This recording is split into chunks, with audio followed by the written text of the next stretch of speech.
it's going regardless. Yes. You can always blame Glenn. Come on in, everybody. We see you out there. It's time for the Sunday Funnies for the 12th of January, 2025. Wow. Wow. Yeah. In the future. It's going to be Christmas soon. Let's snap our fingers and it'll be right there. More gifts. My Christmas is next week anyway. So.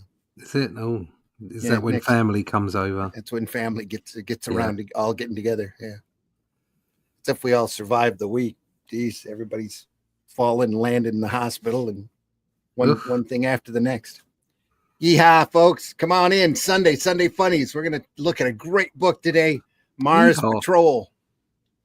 Some fantastic wood. So it's time to get your wood on. Here we go. That's what she said. The Beavis and Butthead today. As soon as he scrolls to the right open. Here we go.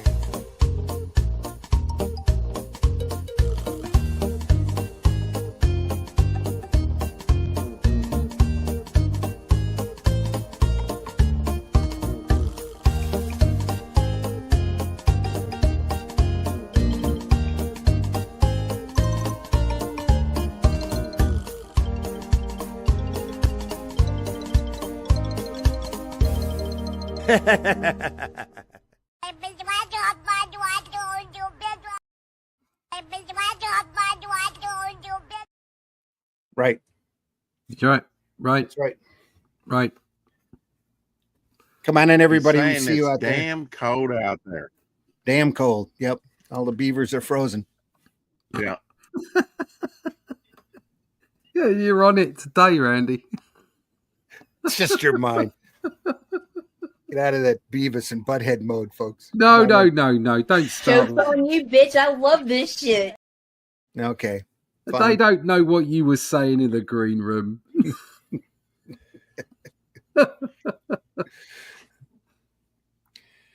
Like I said, we got a great book, Mars Patrol. Very few people have seen this by Wally Wood. I'm glad they've archived that stuff in like Dr. Solar and some of the other Gold Key stuff, the old Atlas stuff. So it seems like very little is not seeing archive.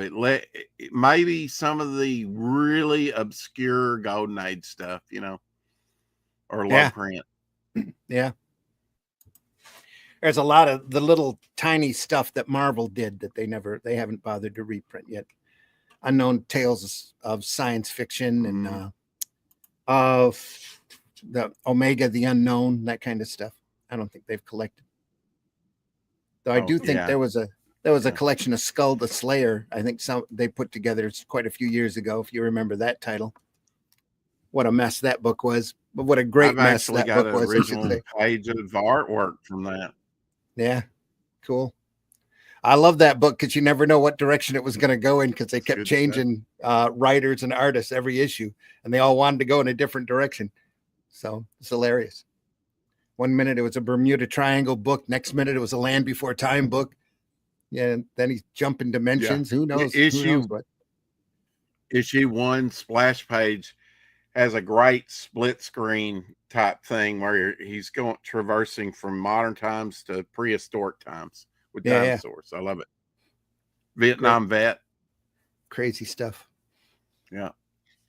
Hey, folks, I'm your host, Randy Zimmerman. You can find my work primarily at Arrow Comics, and you can go up to Amazon right now and get a copy of The Shadow Kingdom, which is an adaptation of the classic Robert E. Howard story.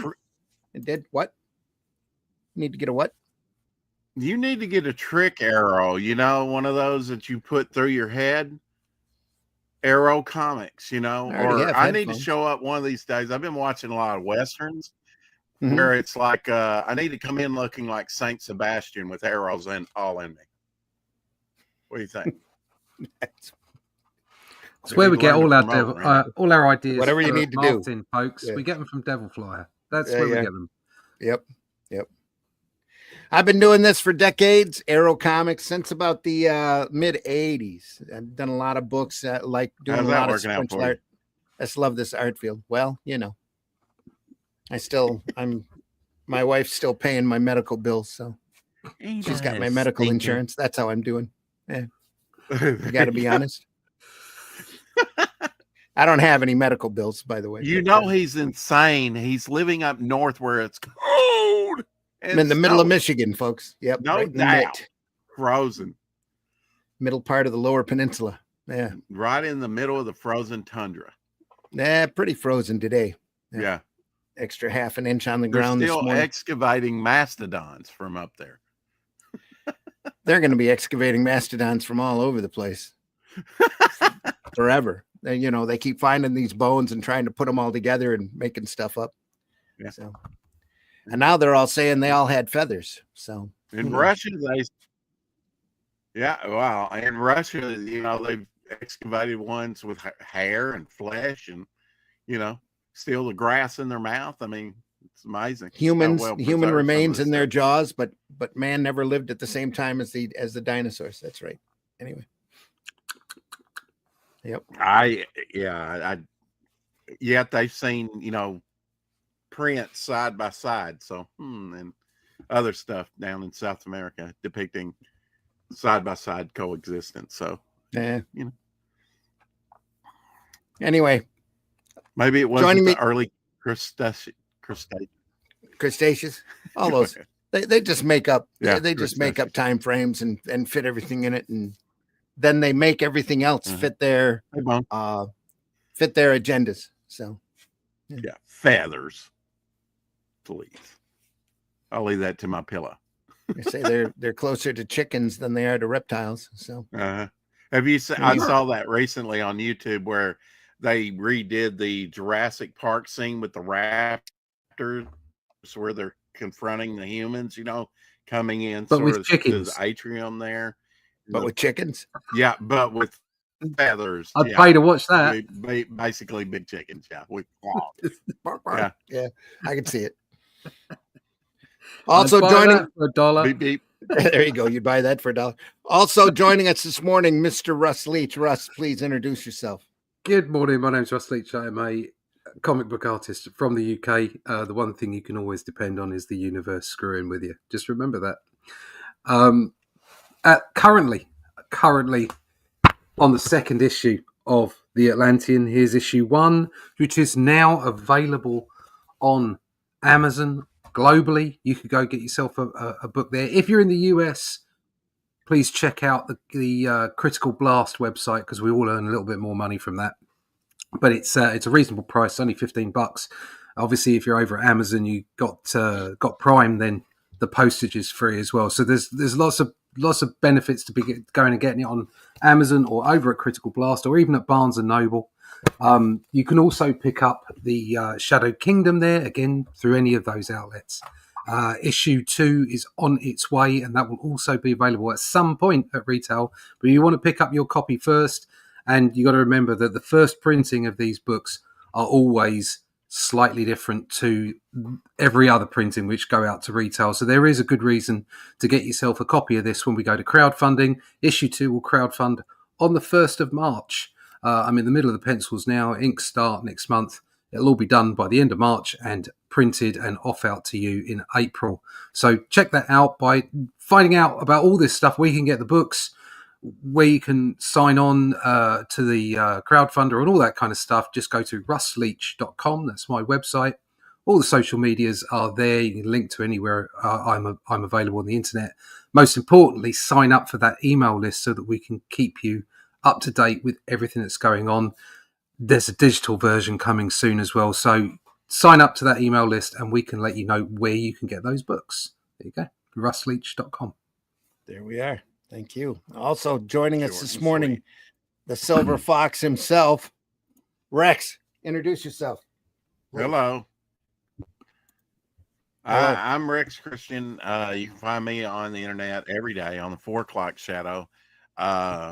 And my campaigns over on Indiegogo and Fund My Comic, where you can get free artwork like this done by me, head sketches of different characters that I do, and other fun stuff. Sweet. And right here, reviewing comics, of course.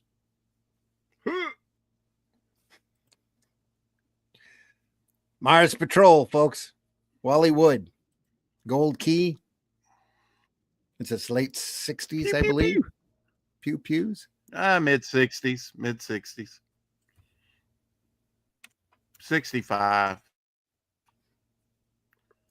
Oh, I need to jump over to my Facebook here. Give me just a second. I forgot to do that so far today. The prep show, folks. Sorry, this just adds to the transparency. Oh, it's not even on there. Well, let's renew that page. See what happens. Come on. Come on, Meta.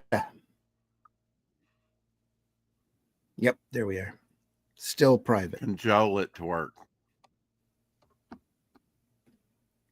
Yep, it's public now. I guess this Come on in, reprints everybody. 5 issues, I think. I believe so, yes.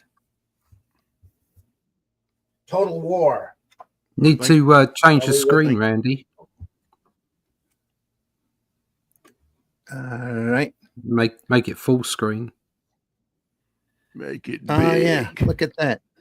That's what she said. Yep. That's why I got to.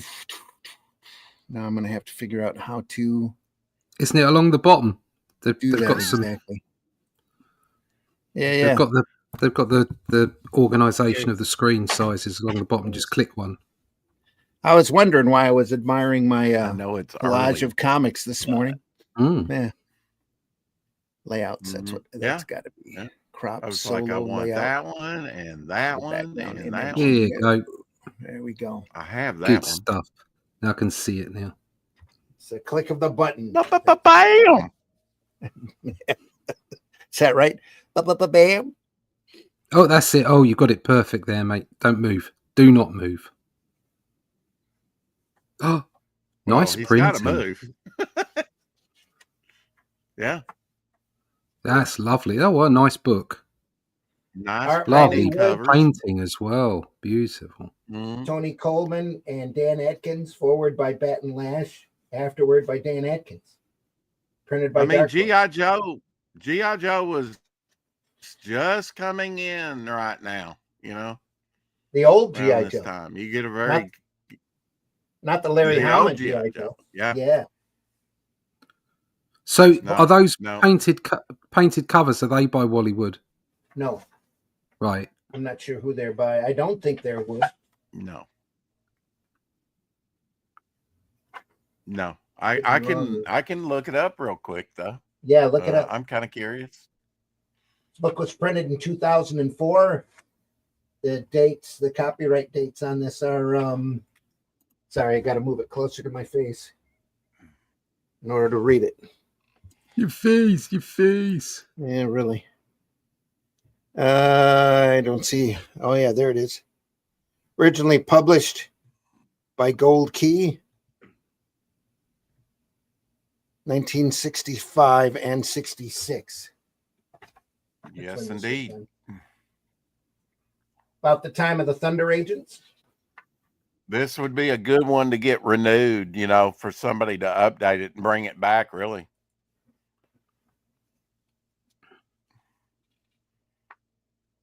I think I saw an issue 7, so there's more than 5 issues. I forget exactly how many there are. Yeah, but Wood probably only did the first 5, maybe 6 of them. So I don't think it was all Wood all the way through it, because I seem to remember getting issues of Mars Patrol that weren't drawn nearly this nice. So I'm sure other people drew it after Wood left. Comment chat is live this morning, folks. Double Flyer in the house. Bone is in the house. How you doing? Good morning. Is this his later work or earlier work, do you think? Is this Marvy, later? beautiful indeed. Good morning. Good morning. It is after his EC material. Mid. Yeah. I was just saying, the style is a little looser, just from this first page. It's about mid, yeah. I mean, I don't know where we're going after this page, but that just looks a little looser. Reminds me a lot of his Thunder Agents. The thing about these issues too is that they would print it Russ, they would print the painted cover on the back as well without the logo. So you just got Oh, to see right. the painted cover without the logo there. That's lovely. Very Yeah. nice. I So like that. it would be on the front and the back of the book. Yeah. Mhm. Yeah. Yeah. Gold keys are good for that. Yeah. Yeah. Might as well reuse that artwork, man. It's good stuff. And later this year, we'll I'm look not at seeing some, any graded copies. I'm not ahead. seeing any graded copies on eBay, so I can't tell you exactly who the painting artists were, you know. Right. I was going to say later this year, we'll look at some Magnus Robot Fighter by Russ Manning. That's like that. It's just beautiful painted covers on those as well. I guess this is set in the future. I have some of the floppies, if not all of them. I've never read it, I must say. Marines fighting off an alien invasion where you never see the aliens, kind of like Captain Scarlet. Yeah. Fair enough. I think after a while that might frustrate me. Yeah. I remember they kind of did that in UFO till they finally did reveal the aliens. Yeah. Oh, did they? I didn't know that they did that. What did they look like? Humans.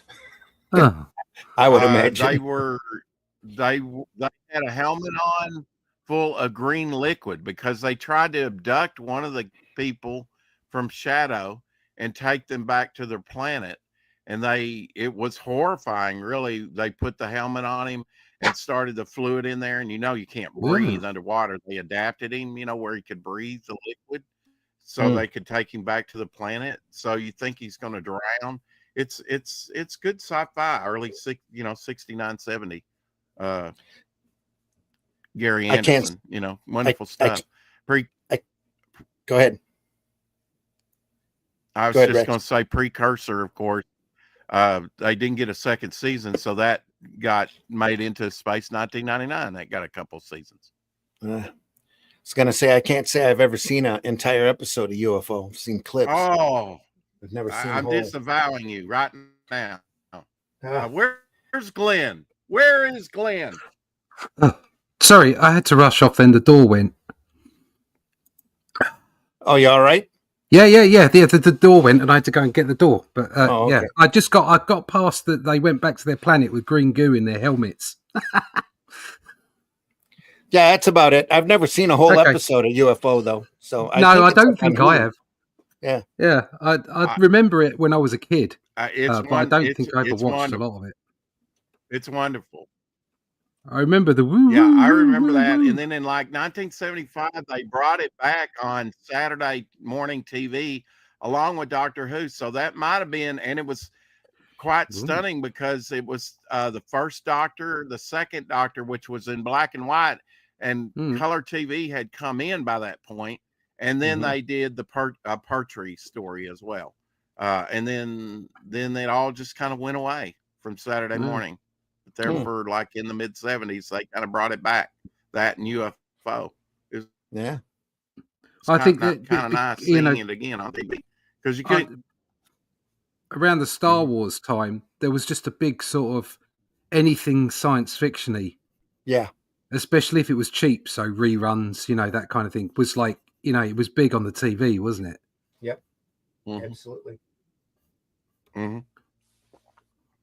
I remember the UFOs, the sound of the UFOs. Yeah. And just Stryker's hair, the actor that played in that, Ed, what's his name? He's passed away now for a few years. He did a couple of Bond movies.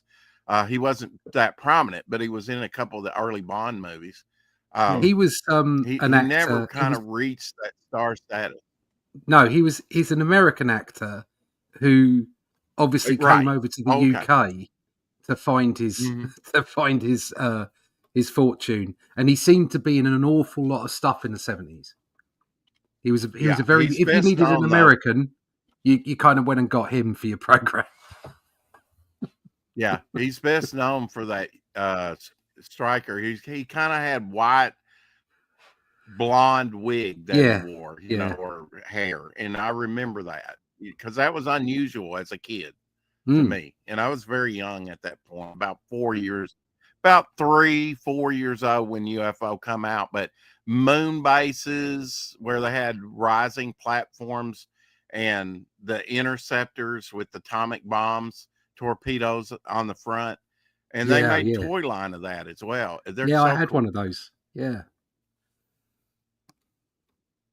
I guess that's probably, it kind of geared me up for what was to be, because the space station Alpha on Space 1999 was supposed to be an expanded version from the, for the second season of UFO, which never was. Right.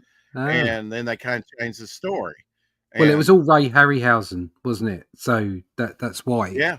It was him that was driving it all.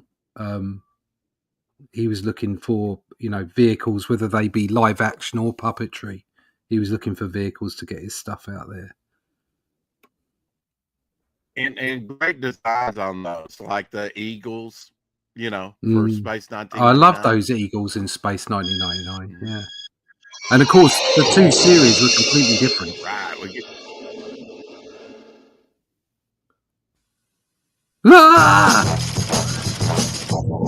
There's an island. We're going to get struck for this. No, you won't. I played it on my show before. Have you? All right. 1980, the far-flung future of 1980. Groovy. Everybody go dance. Come on, Russ. Yeah. Great satellite. Look at that. Yeah, they even had a satellite.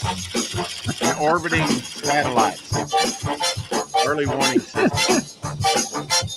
Come see us on a Sunday. Talk about comics and go-go dance. There you go. 3 old farts dancing. Yep. Yeah. We get the idea. You could have played all that. In fact, I might even play it on my show today. I might just go home and play it. Yeah. Should probably sit down and Fun watch stuff. it.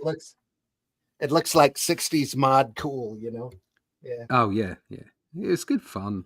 I mean, it's like a bit Star Trek. A lot of action to Mars. Yeah. A lot of action to Mars Patrol already, and we're only a few pages in. Yeah. But just see what I'm saying about it being slightly looser on the ink work, Randy. Mm-hmm. It's. I mean, look at their especially in that Jeep where they're trundling along in the Jeep. Yeah. It's quite simple lines for the broad areas of the Jeep, and then just big thick inking for the folds in their clothes. Yeah. Yeah. Lovely stuff. Yeah, I love it. It's great. Great wood.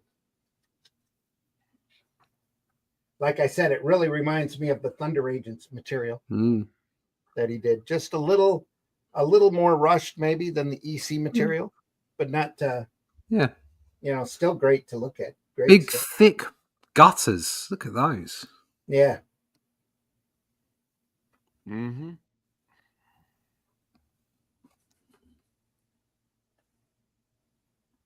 Gold Key Comics. They kicked out some great stuff in their day. Twilight Zone, Boris Karloff.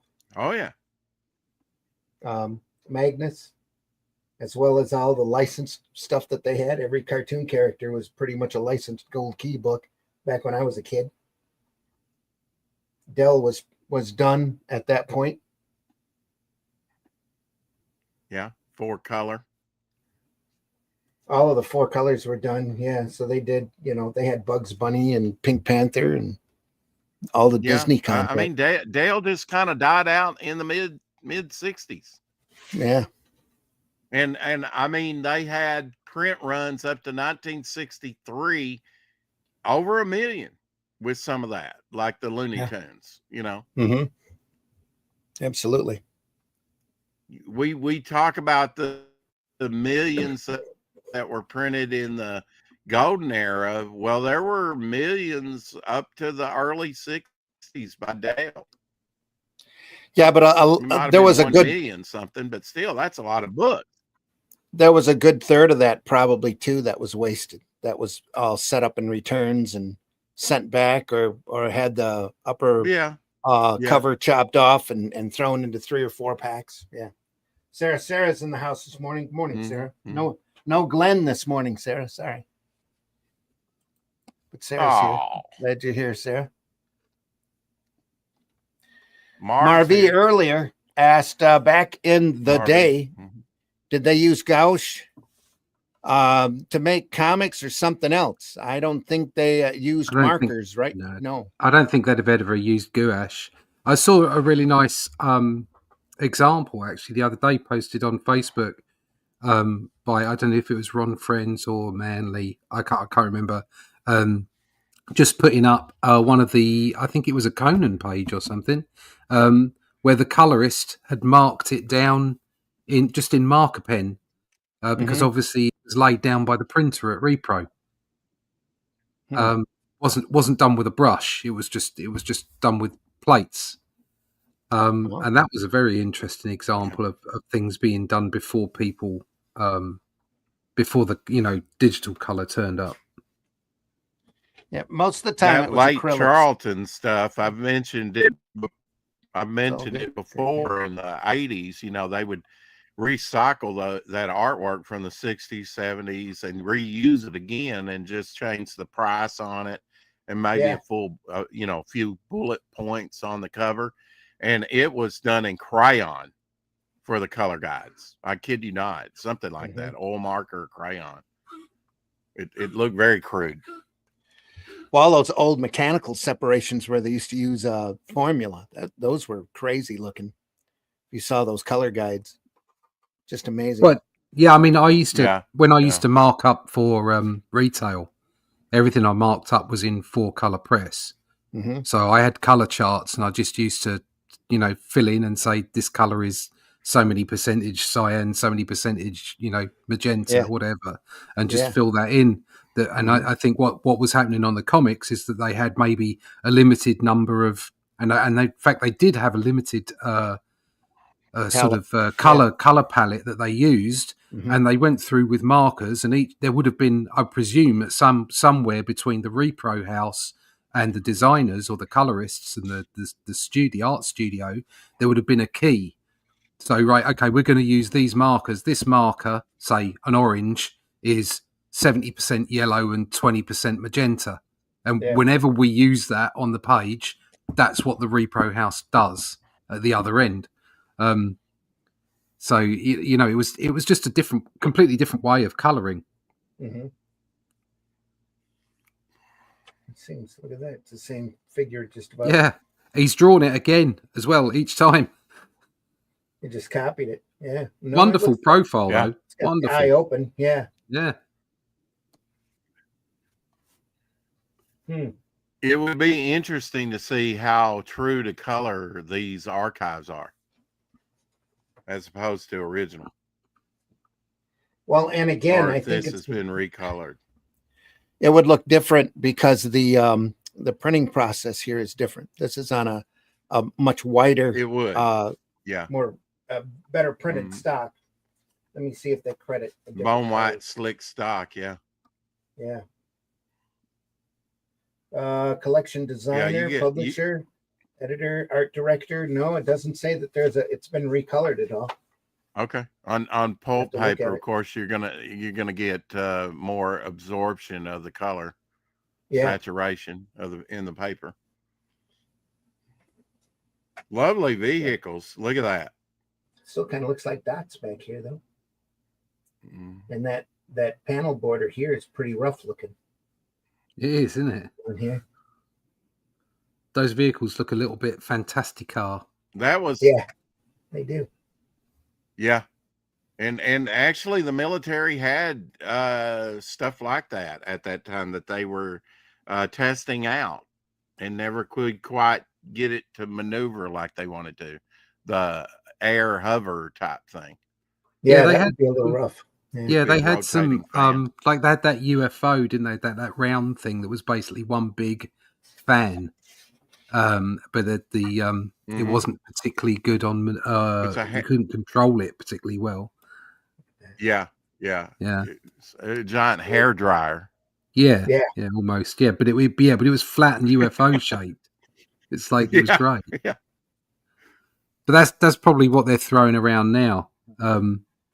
Electric ones over in New Jersey. Who knows? Yeah. Well, of course, everybody would have had Vietnam on their minds during this time. Absolutely, yeah. Be right in the middle of the mess.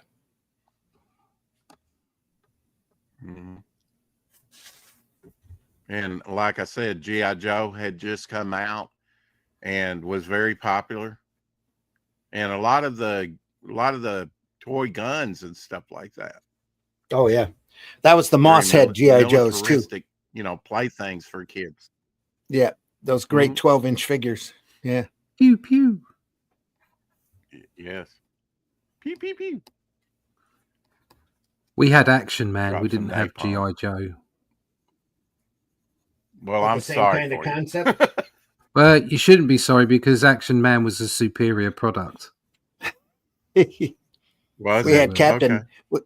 We had Captain Action over here. Yeah, we had that Action Man. Captain And Action. he had interchangeable costumes and faces. Yeah, all the costumes and everything, and he had eagle eyes. That was the big thing. There was a little button behind his back of his head, and you went it backwards and forwards, and his eyes went backwards and forwards like he was looking. It was great. That's looking for action. Looking for action, exactly. Clutch cargo and clutch cargo lips. Clutch cargo it was a bit lip like that. action. Yeah. It was looking for in not the local quite as ooky though. Yeah. Yeah. They also did that same thing in Space Angels. You can watch it on YouTube. Yeah, like I said, it wasn't that. Yeah. Having the eyes go back and forth is completely different from superimposing live action mouths on top of animation. That's just hideous. Alex Toth did the artwork on that Space Angels. Yeah, he did. Yeah, he was did a lot of prep work on it. You could see it. It looks like his style all the way through it. Yeah, it's really nice. Nice work. We gotta look at some more Toth. Oh, we've looked at quite a bit. Well, we've gone through just about every Toth book that I've got. Yeah, you've missed out. Yeah. Okay. Did you look at some of the stuff that I was first exposed to, like the early '80s Red Circle comics, like the Fox and stuff like that? No, we didn't look at that. We have looked at his drag and cartoon books, though. Yeah. Yeah. Well, yeah. His character artwork and that. It's Zorro. Yeah. This is Torpedo. We've looked at his. We spent 3 weeks on the InDesign book that's got all of his character sheets in it. That's cracking. That was. Yeah. That was amazing stuff. Cool. I'm gonna have to go back and watch those. It's just like with Wood, though. Every time we have a Toth episode, we bump a little. Yeah. On Blu-ray or what? His Herculoids. Well, I got a reproduction of his Herculoid model sheets. And I also have an original Fantastic Four model sheet by him. Cool. Sweet. I keep on meaning to ask you, Randy, have you seen that? Is it Boom Studios that are doing the Herculoids? Yeah. Boom or Dynamite? Probably Dynamite. Boom or Dynamite, yeah. One of the two. What do you think is going to happen? Do you think it's going to be awful? I don't know. I would imagine there's nothing that matches. There's nothing that matches the level of nostalgia that you had when you were a kid. And I think I've talked about this before. I've got the set on DVD. I've got all of the Herculoids, and you sit and you watch them, thinking, "Oh, this is going to be great." And you go through like 3 or 4 episodes, and it's just the same formula over and over again. Just the characters were cool. But it's so good, Randy. Excellent. It's sticky sweet. Oh, it's so good. Such great characters in that. You probably don't have the '80s though. They brought them back in the early '80s. Add Mitch. Mitch, how you doing? Hello. Man? Hey, Mitch. I'm doing good. Sorry I'm late again. I had to work late last night, so I'm just Not a now trying problem. to wake up. Glad you're here. Yep. Sarah Glad says, to I be like here. the detailed art. Yep, that's all Wally Wood. Looks like he studied what all he was drawing. Nice. Yep.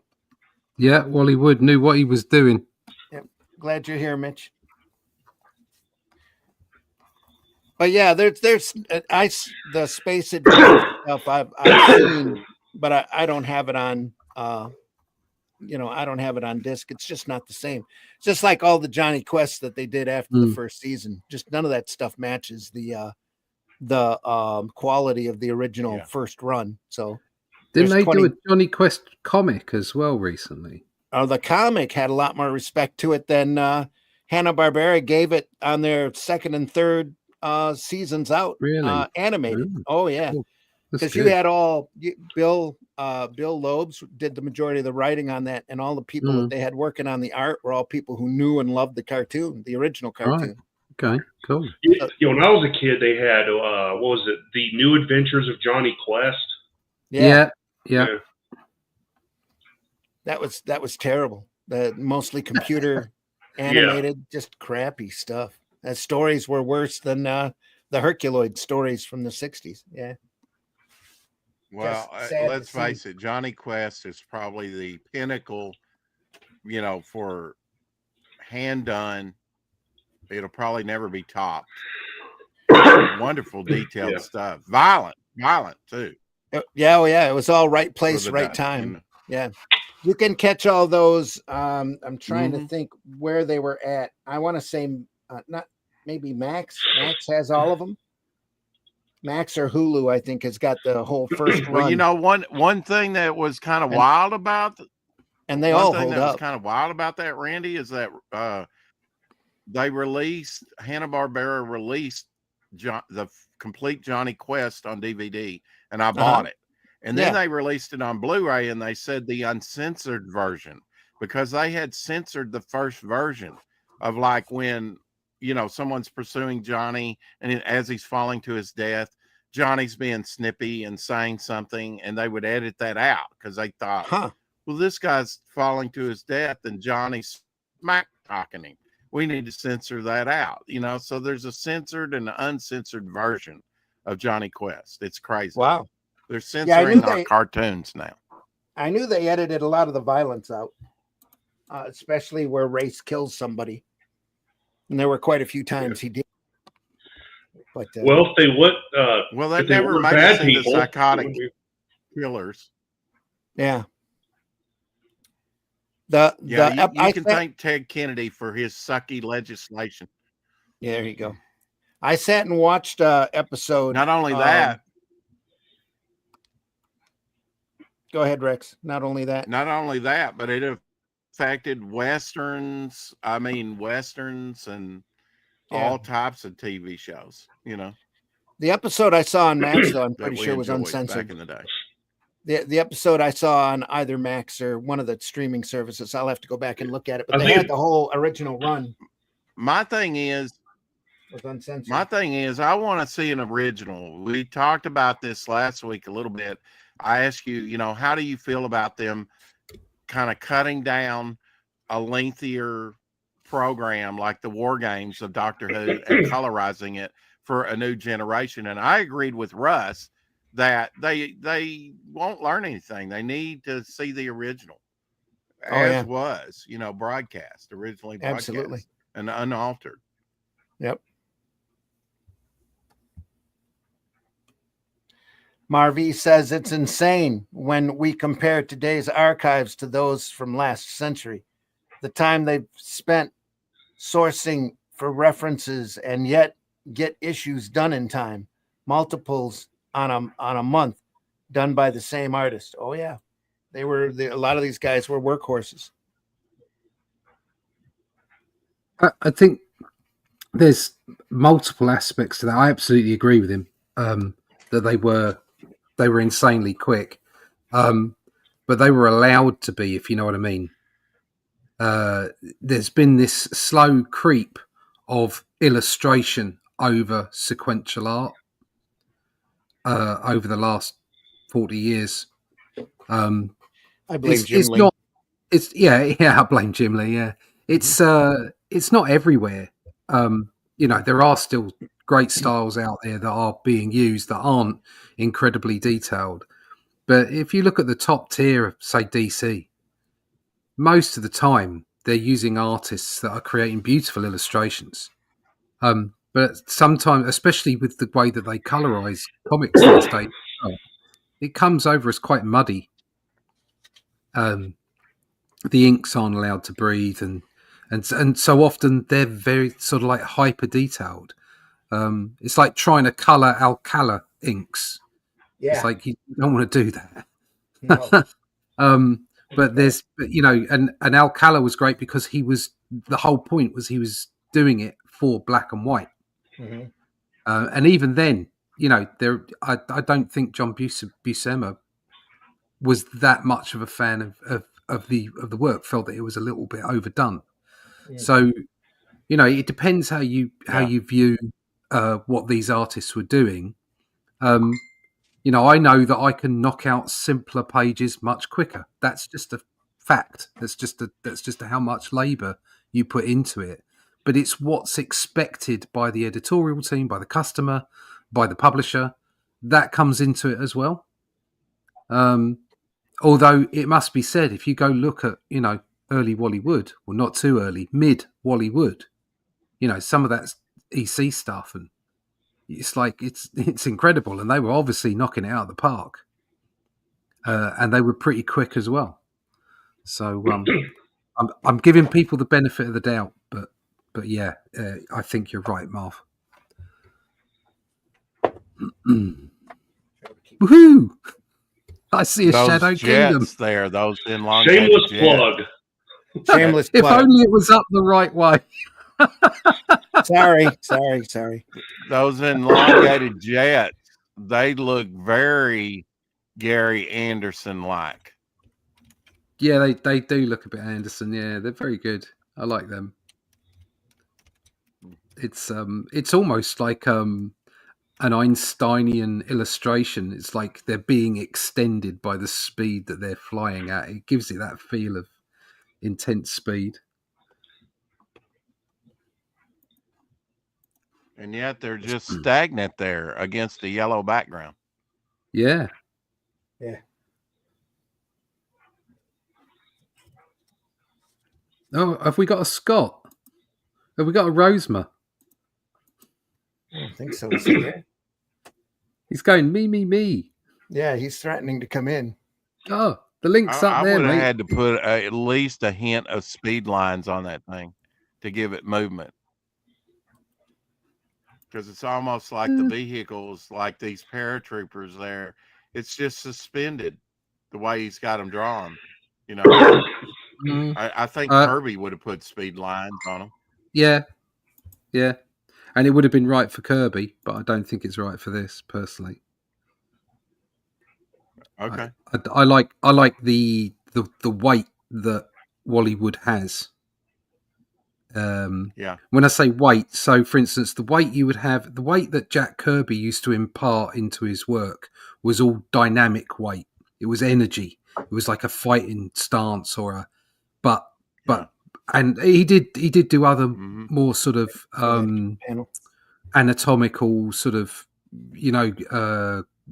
body language kind of stuff as well, but mostly it was about intense energy. Whereas if you look at the way that those guys are coming down on their shoots, there's a weight to their body. They're swinging, and you can see it just in the illustration. It's masterful. Yeah.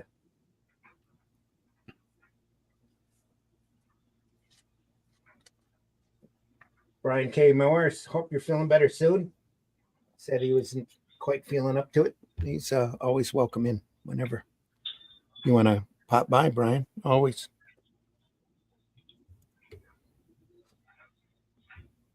Radio City. So they're in New York City there. And you saw the New York City Library there in the last panel of the previous page, right? Yeah. I think we already showed that. Great stuff. A couple of pow-pows here. Scott, are you in the house, buddy? Nope. Scott, you're probably going to have to go out and come back in. I'm not getting add you to the board yet. Nope. That's what the dog thinks.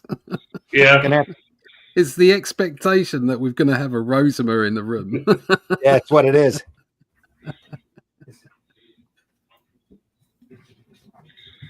Yeah, someone's mad I'm not playing with them. It's a little auto Doggy. gyro right there. Small little Yeah. one-man helicopter. Gyro helicopters. Yeah. Yeah. Very James Bond. Yeah, very James Bond. Yeah. Of course, they were experimenting with stuff like that and had stuff like that produced at that time. So this is very up on the current military technology, really. Yeah. Although I have to say, I wouldn't want to fly Excuse me. a single person helicopter like that and fire a shoulder mounted bazooka at the same time. I don't think I'd feel Yeah, safe that's with true. the recoil. Yeah. How about an RPG? Same Yeah. difference. Sure would be fun though. Yeah. You got to say that. Yeah. I Yeah. just narrowly What'd you do missed today, out honey? on you firing know. a bazooka. Oh yeah, the dog. I thought it was a squeaky door. Nice OMG, flamethrower too. Puppers. I Burn 'em I out. shot a Flamethrower. 50 cal, and I shot it was a pump action shotgun, automatic shotgun, a Magnum, Ooh, Magnum. an M16, AK-47. Mm. There was something else as well, and it was really good fun. And for an extra 150 quid, you could have got yourself a bazooka. Oh yeah, there But you go. I thought no, I'll leave it there. Wow. Well, congratulations. Sounds Congratulations, endearing. Ross. Now you know what it's like to be an American. Yeah, There you are. Yep. Get that blood flowing.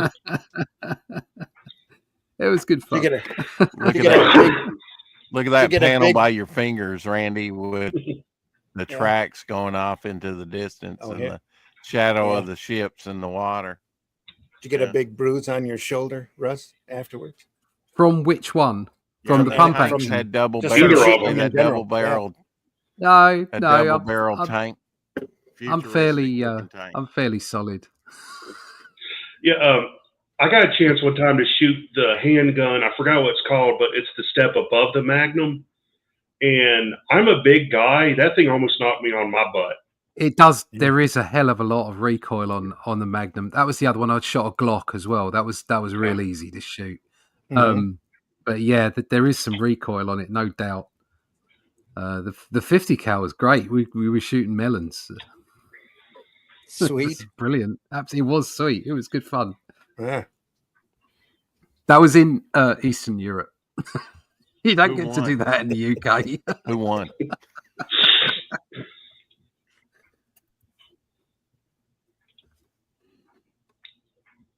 Well, for me, it was a little gravel pit in the next county. Yeah. Yeah. You Had could a do buddy that in with the States, yeah. Buddy with an arsenal. We went out and shot in his that gravel pit Outstanding. for an afternoon with a variety of weapons. That was unforgettable. It's great. Yeah.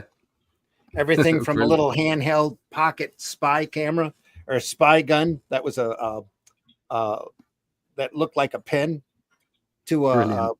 Kalashnikov Oh, bolt yeah. action rifle. Woo-wee. Had a bruise on my shoulder for about a week. Wow. It's great stuff. A pump action Winchester, a handgun, I think a 9mm, and Nice. the Kalashnikov I remember most because of the kickback on it and Yeah. the fact that he was like going, it was the same rifle that Oswald used, and he's like, try to pump 3 shots out of that in a hurry. It's like, no, that's not gonna work.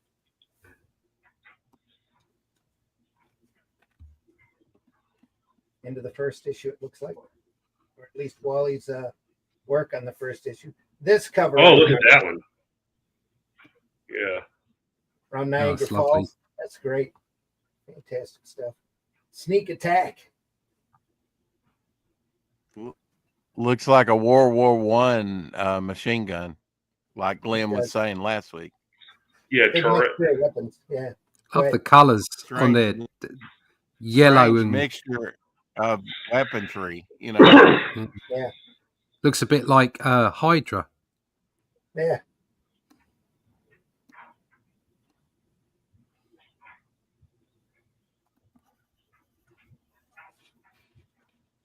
Like the composition on that though, especially for a comic. That logo would go right up there. Perfect. Just great stuff.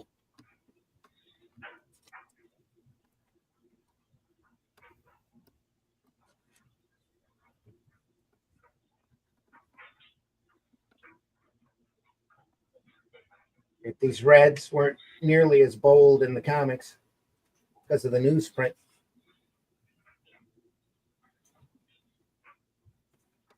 Nice stuff. Yeah, what? Which publisher published this edition? Gold. Oh, this is Dark Horse did the collection. Oh, okay. Yeah, because yes, right. Because at one time they did own the rights to all the Gold Key characters. Joined by Scott Rosema, the Batman. Oh my God! Hi, everybody. I'm Batman. Is that you, Commissioner Gordon? Time for the Mars Patrol. Do I hear Alfred? Alfred, are you there? Robin, anybody? Where's Scott, my coffee?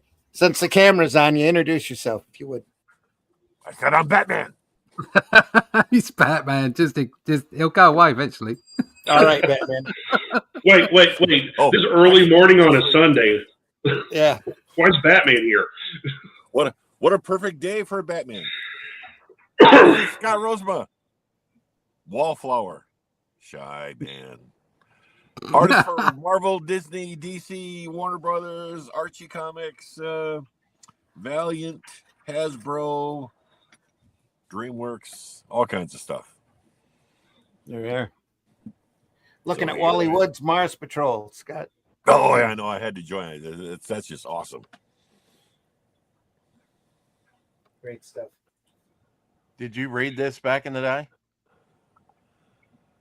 Oh, I know. I've only seen this here and there. I would love to get a copy of this.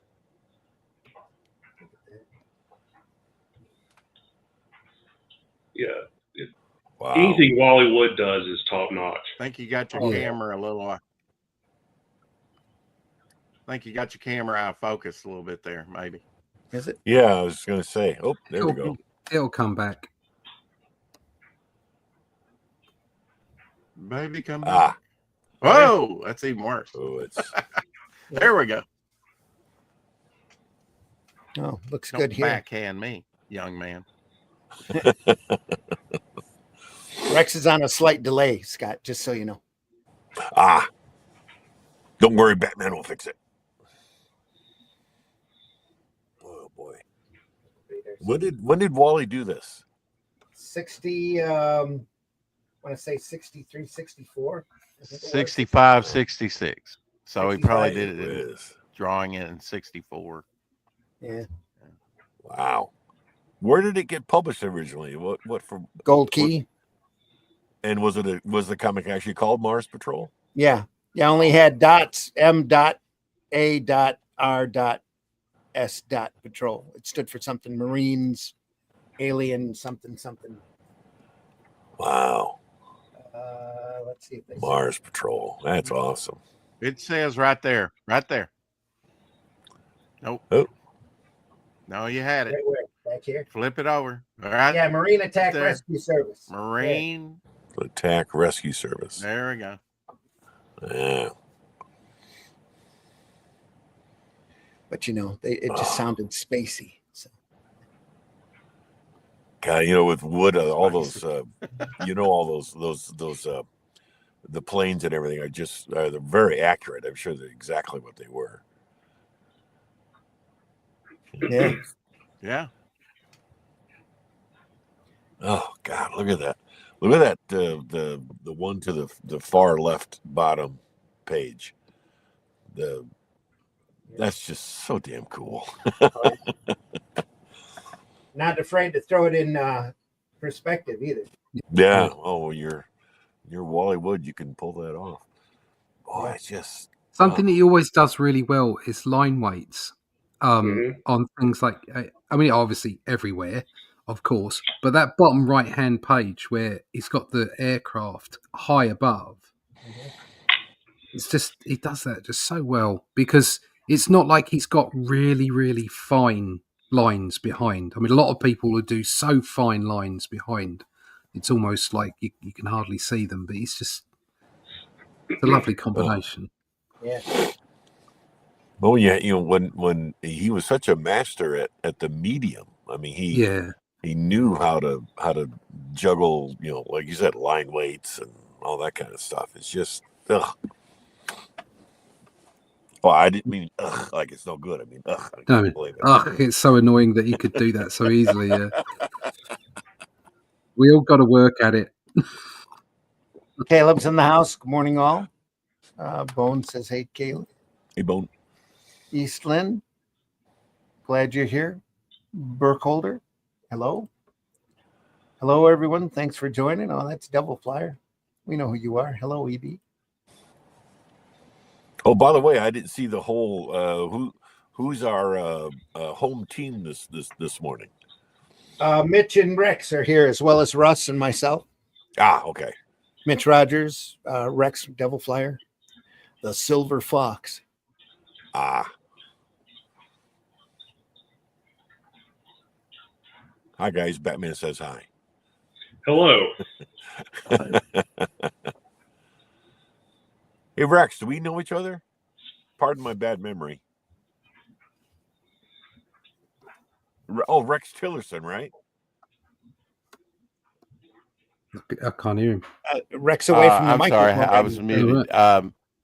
Yeah. No, yeah, I was muted. We did a show a couple weeks ago over here. I forget, probably looking at some Mobius. I think that's the first time that I had met you. Okay, I'm just Hey, trying Sus to. Marumba. This town needs an enema. Rejoin. Wow. Man, oh man. Jeep. Gee whiz. We were saying earlier that, of course, Vietnam was on everyone's mind, and G.I. Joe was wildly popular with the toys at this time, and just more militaristic type, toys for kids in the 60s. It was great. Yeah. The camera gun. Yeah. Old G.I. Joe Mosshead. G.I. Joes. Yeah. Oh, yeah. Grenades, walkie-talkies. Good stuff. Yeah, that was a long time before my era's G.I. Joe with Snake Eyes and Duke and all that. Yeah. Right. Yeah, mine was the 70s where they had the faux hair and the pull cord. You pull it, and the only one I remember, he would say, "Enemy planes hit the deck." Exactly. No, so my neighbor. I still have that G.I. Joe. I need to get it clean because it goes. Can't understand it. Well, the neighborhood friend of mine that actually had a whole bunch of those, I remember him saying to me, It's a or saying to all of us, in his retirement. Oh. Go ahead, Scott. Sorry. Oh, I was going to say that. Yeah, I remember him saying to us that his dad got him those G.I. Joes for Christmas or something. And he said to me that his dad said, "Here, I hope this is as close as you ever get to this."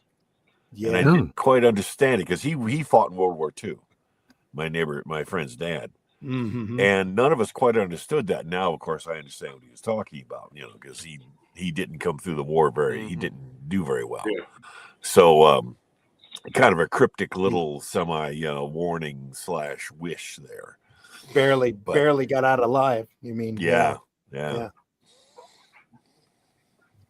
oh man.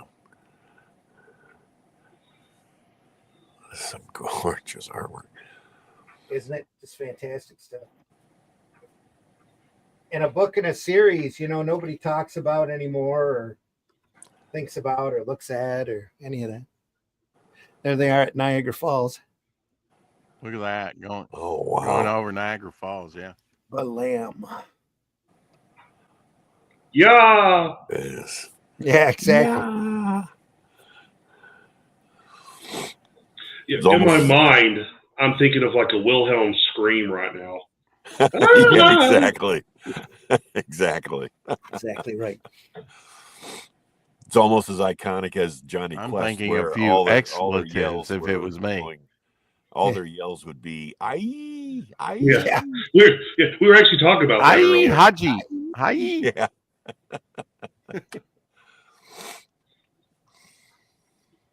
That's awesome. Yeah.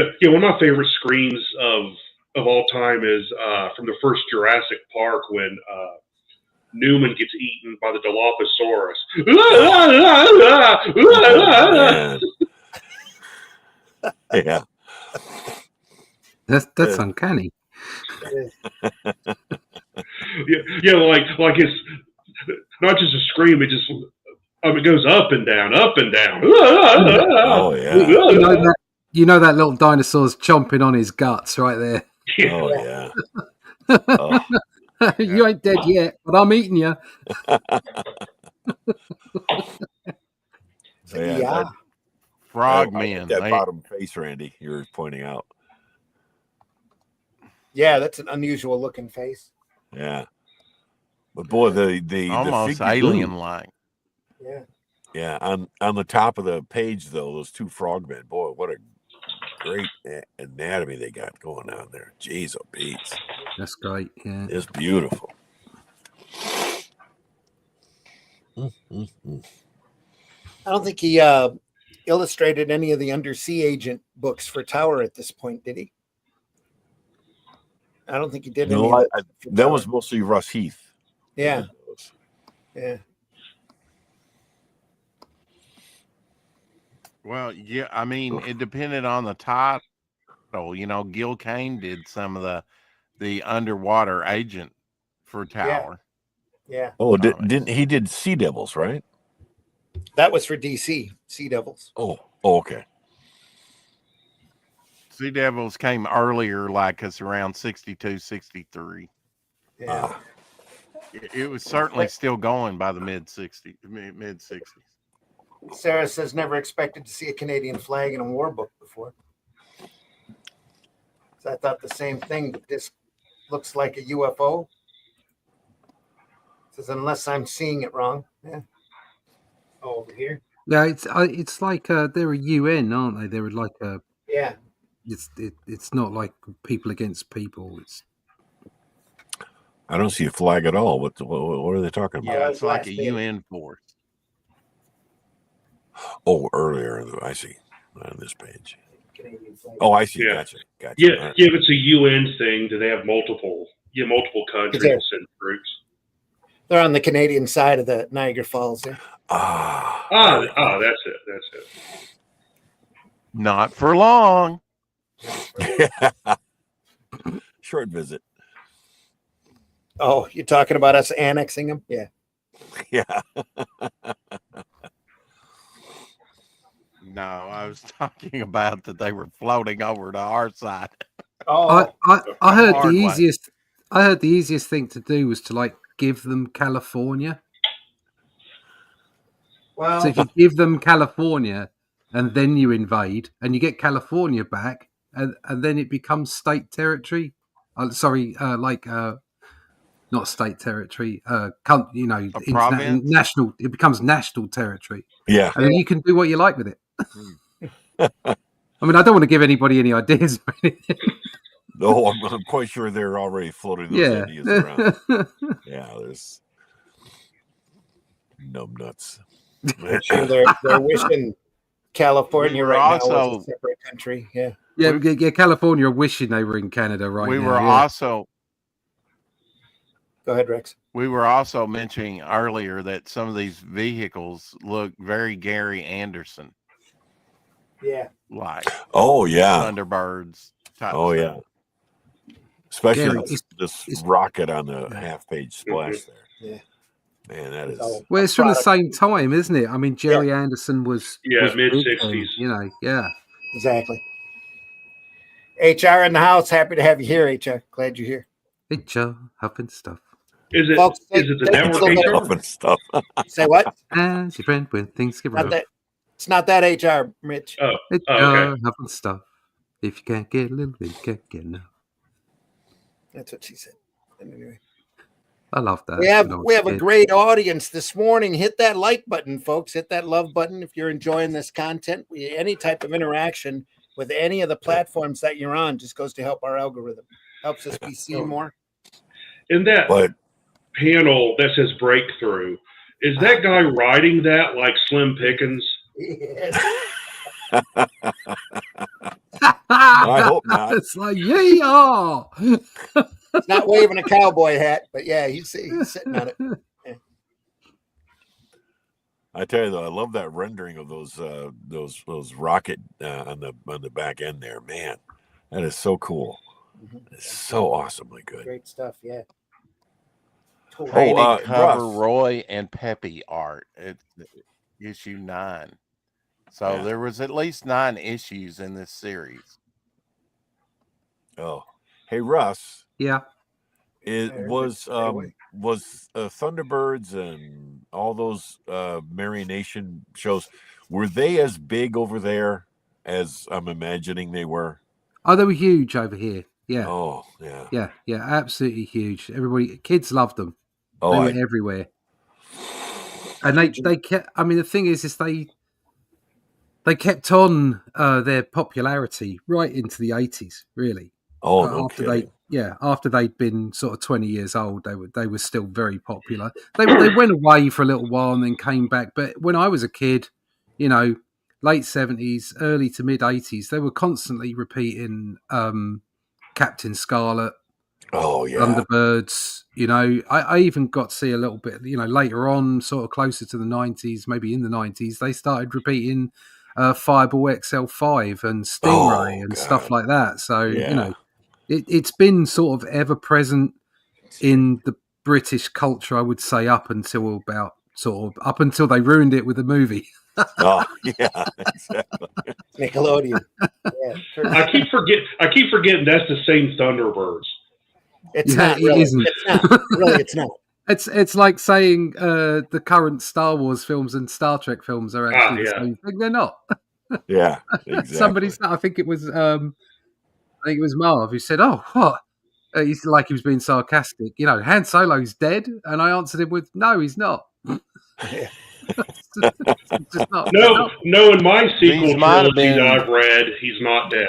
No, he's not dead. No, exactly. So No. In the true No. sequel trilogy, him and Leia had twins that were the living embodiments of the dark and light side of the Force. exactly. Come on, you should have been writing that, mate. Yeah, no doubt. It was already written.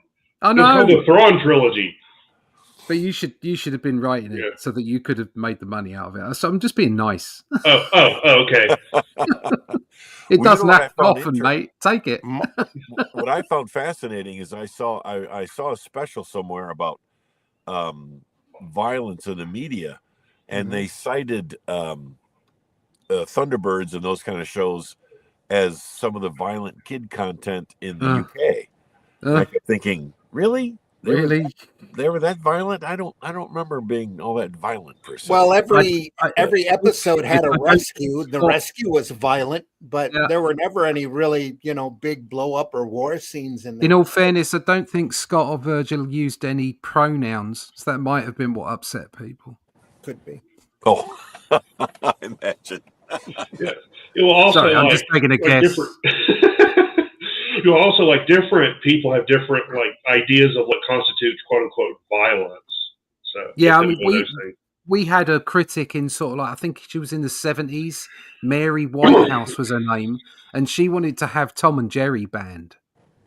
Oh my God! Yeah, No so kidding. some people are always going to be sort of just easily offended. Yeah. You know, it's Oh, like yeah, turning yeah. around saying video games cause violence, or like violent films cause violence, or God, comics cause Oh, violence. yeah. It's rubbish. It's like Well, in my it's either in experience, you or it isn't. What? well, oh, sorry, I didn't mean to interrupt, but No, in my go ahead. experience, violent media keeps me from doing violent things a lot of the time. So, Yes, yeah, there is that, because you're along with video games, you're kind of like expressing those inner tendencies. Because let's Mhm. face it, we're all predators, and I don't mean that in a horrible modern way. I mean it in the old way. When you used to live in caves. Yeah, Humanity are a predator species, and oh, as yeah. such, they have these things within them. And so, entertainment is a way of letting that out. Like watching a film or reading a book or whatever, playing a video game, whatever it might Yeah. be. It's a valid way of letting that kind of stuff out into the open Yeah, air. it's Yeah. expressive outlet. I think. Yeah, Yeah. exactly. Yeah, and if you take those outlets away, that's when problems occur. Oh, they start building up, and suddenly Yeah. you just got to go. You want to beat the hell out of your neighbor or something. But the idea that Jerry Anderson products are in any Apparently. way, Apparently, Yeah. this Mars Patrol was slow road when it came to publication, because it ran from like 65 to 69, 10 issues. And number Mhm. 5 was like 1968. So they must have did a blitzkrieg there to get up to 10 issues by 69. Well, But Gold it Key had an started in infrequent 65, publishing so schedule anyway. Yeah. Sorry. Yeah. Yeah. How many are all 10 issues in this? No, Well, I there might believe be a this is couple only 5. volumes of this. Okay. So I guess It they does did have a 2 1 on volumes it. on this. It's got a 1 on the cover. So, but if there's more, Okay. I don't know of them coming out, or I definitely don't have them. So, I've got this one. I'm pretty sure I bought Yeah. this at a I've show got for like some of $5. Oh, wow. That's a great deal. Man, oh man. So I You know, dig it's through all those interesting. boxes at conventions, all the graphic novel boxes, because you never know what's in there. Oh Till yeah. you yeah, look. they're always like, like 5 for $10 or something like that. They're always like dirt cheap too. Mhm. What I always thought was fascinating is that Gold Key. It was a complete, all in one house publishing thing. They did their own printing and all that stuff. It was fascinating, and they were out of Wisconsin, weren't they, Randy? Aren't they a division of Whitman Yeah. Publishing? Yeah, for Yeah. a while. I know some of the Gold Keys carried a Whitman logo in the corner. Yes, those were variants that they made for, I think, drugstores and things like that. For packs, 3-4 packs kind of stuff. Yeah. But Whitman's also the originator of the Big Little Book Yes, that's right. over there. Yeah. Oh, I just saw a collection at a local that comic format. shop.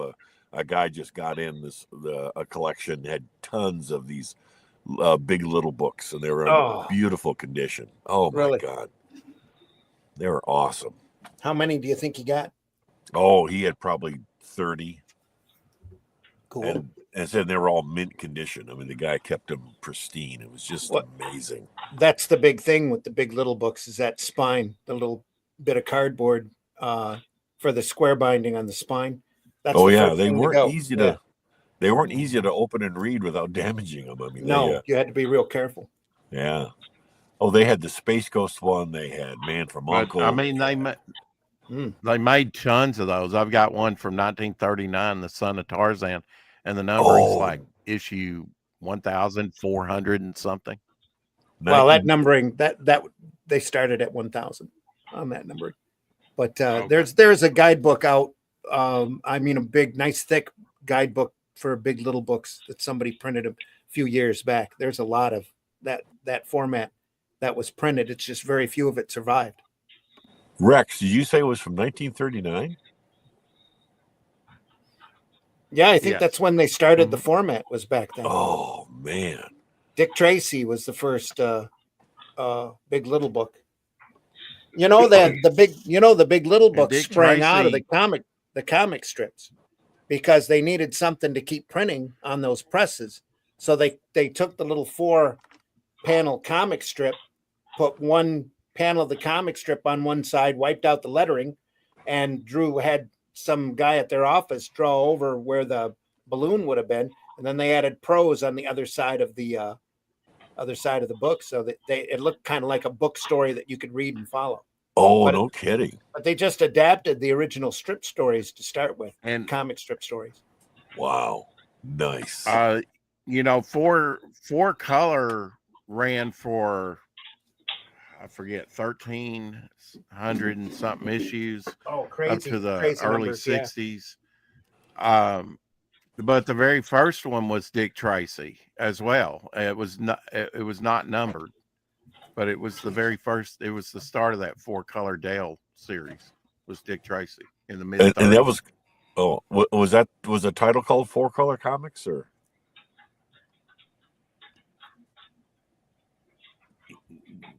Yes, it was okay. kind of unofficially called that, or yeah. I mean, it dealt with, like, the TV stuff, the movie stuff, all over the place.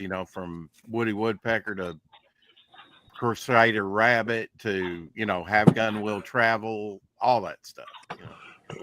Wanted Dead or Alive. On the big little books. That's a Oh, look at that. See in that spine, you see how that's separated? yeah. Already? Oh, yeah. There, that Oh. this piece here was Hardboard always color. really hard to keep on there. Pulp. This is Big Chief Wahoo and his magic lamp. Oh, my God. And they take the comic panel from the comic strips, but sometimes they'd add a little flip book action there in the corner, and then Hey, they RJ. would Oh, no everything kidding. in prose on the other side. Yeah, Wow. you can see that moving. Oh, that's awesome. Oh, my God. Yeah. Wow. And But yeah, from they're- what I understand, he saw the very block flimsy. of paper, being trimmed and thrown away, and he's like, I can make a big little book out of that. Oh, probably. Yeah. They were pretty good at using everything they had. But a lot of that whole format was done just to keep the presses rolling and give them something else to put on the newsstands. Oh, yeah. I would love to have visited the Gold Key offices at that Yeah, time. That would have been, Yeah. that would have been great.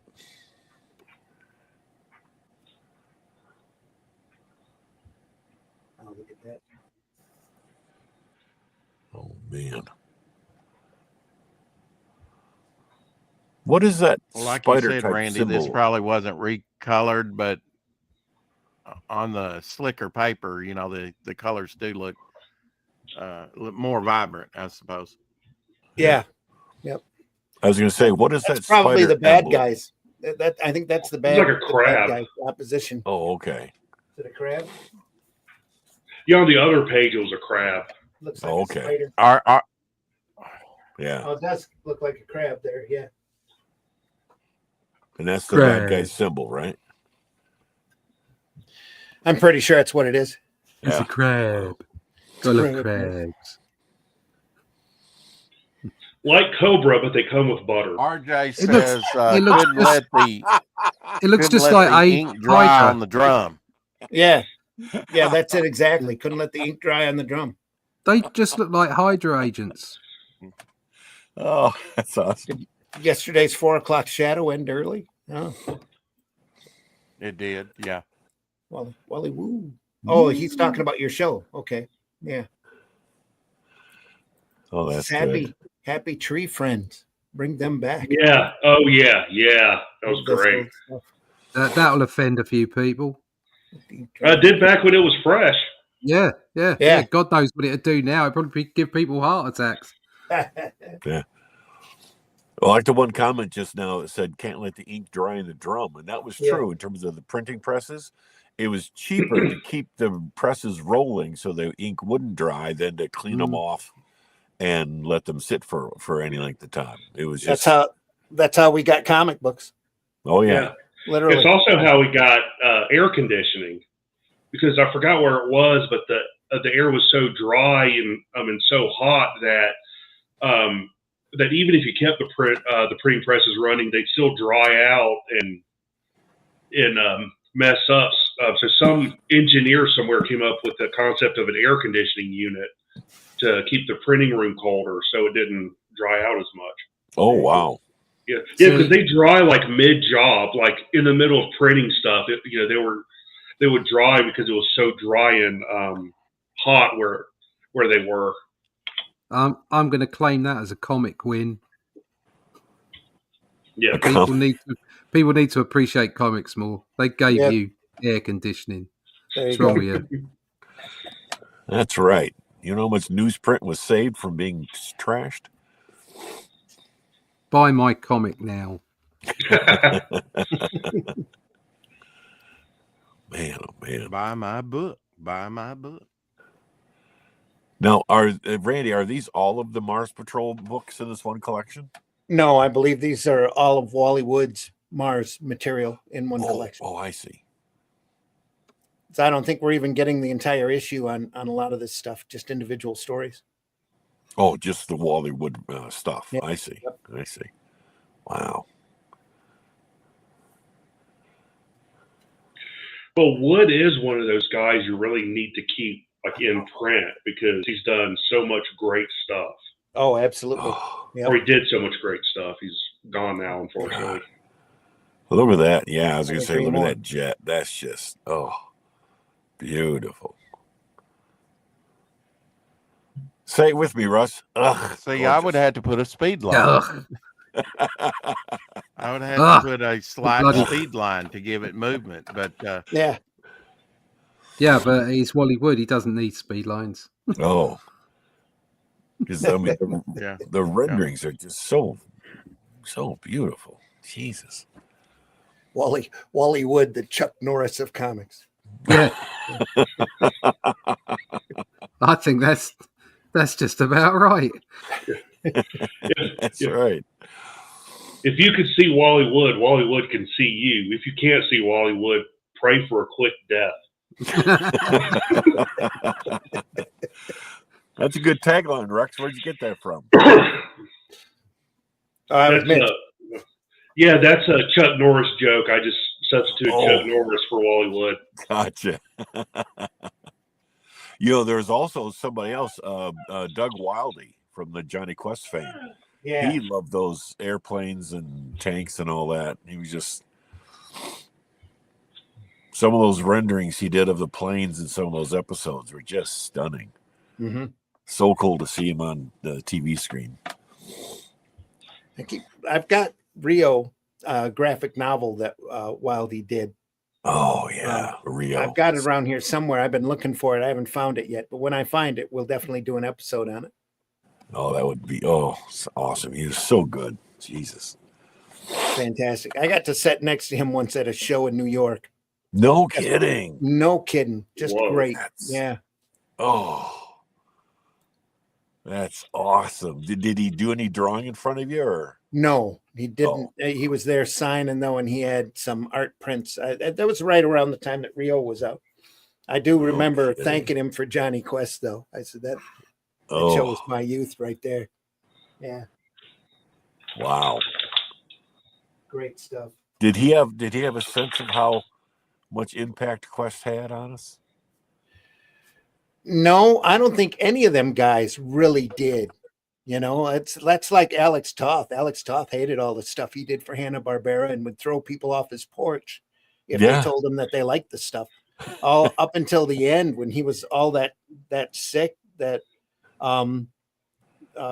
legend has it that he had a postman come up to his door when he was ill and ask where he wanted all of his mail because he had bags of it sitting at the post office and too much to fit the mailbox. And he's like, what's all this for? And it was all these fans writing him well wishes because they all knew he was really sick. And that's what really changed his mind about what he had done.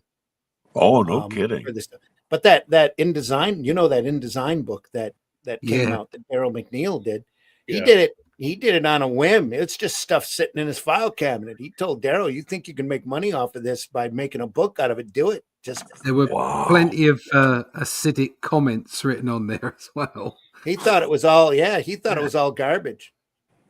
But then he goes, you look at a lot of comic book artists, back in the day. Mhm. It's almost like they looked down upon the comic strip as much as everybody else did. Mhm. Buscema didn't feel like it was proper art, did he? And yet, not until the end. And it's only it's only when you start to realize just what it means to other people, I suppose. Mhm. Oh, yeah. They didn't realize just what they were doing because, as we said earlier in the show, it was a job. They got on with it. Yeah. A lot of them No. got into comics because they, for lack of a better phrase, failed at commercial art. Yeah. So they just kind of did it just to pay the bills, and they basically laid the foundations of an entire art form without knowing it. Exactly. Yeah, without knowing it. Yes, that's it. Because they were just doing their thing, getting paid. I think Buscema came back to Marvel because probably I think it's something to do with the fact he didn't want to do the commute anymore. Well, yeah, that was part of his contract. Is that in addition to the page rate that he could work completely from home, which they agreed to. I mean, who wouldn't do that? At the time, you think about it nowadays. There's, especially after the crap we've been through in the last few years, there's a problem with people not being at work. Okay, not being in offices and being present, which is important when you're younger to learn from other people and be part of an environment, part of a community of people, even. But when you're as you're getting older and you work, you've done that part, you've worked really hard. The idea that you could work at home for the same amount of money without getting on that tube train, or whatever. It's very enticing, and certainly if it's something that you're good at, whether Buscema specifically Buscema here, whether he really loved what he was doing or not, I don't know, but he certainly loved art, and he certainly loved drawing. It was his life. So to be given that opportunity to do that you just jump at it. I mean, we all would. I mean, I've been fortunate enough since 2010 to do that. That's what you do. And you pinch yourself every day that you're able to do that through hook or by one way or another. Exactly. So, but these guys, just like Mitch was saying, these guys were just they were making a living.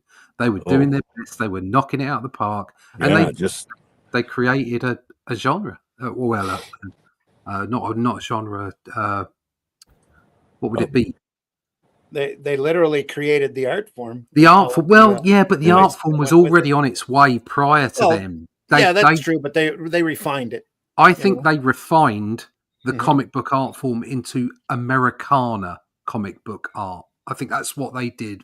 People like Kirby and Buscema and Wood, and they made this Americana version of sequential art that you can see now is so very different to European art or Japanese art or Korean or Brazilian or whatever it might be. Yeah, you can look at the spots around the world where there are these heartbeats of the art form and how they've expressed themselves differently because of the culture that surrounds them.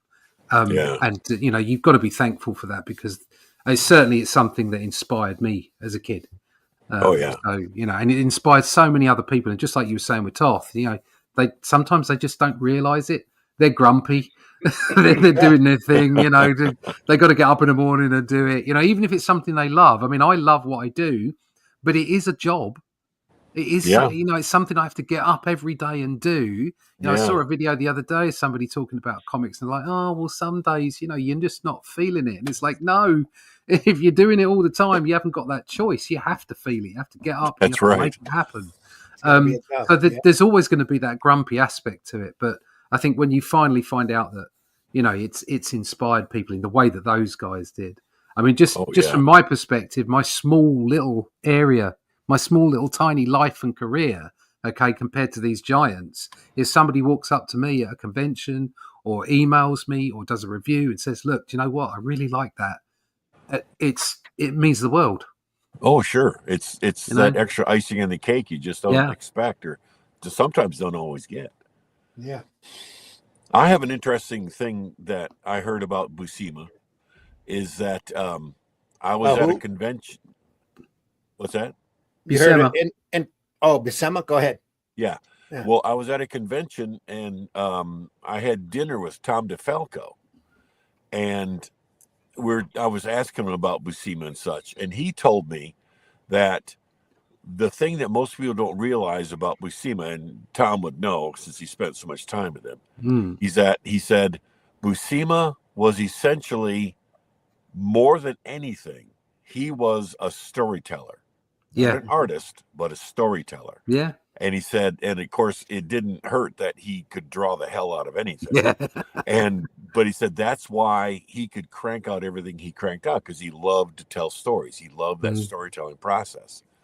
He says you can tell, just look at those rough thumbnails he does for pages that you see every so often. Yeah. So you can tell he was constantly thinking about how to tell the story. And that really opened up my eyes about where Buscema's greatness really lied.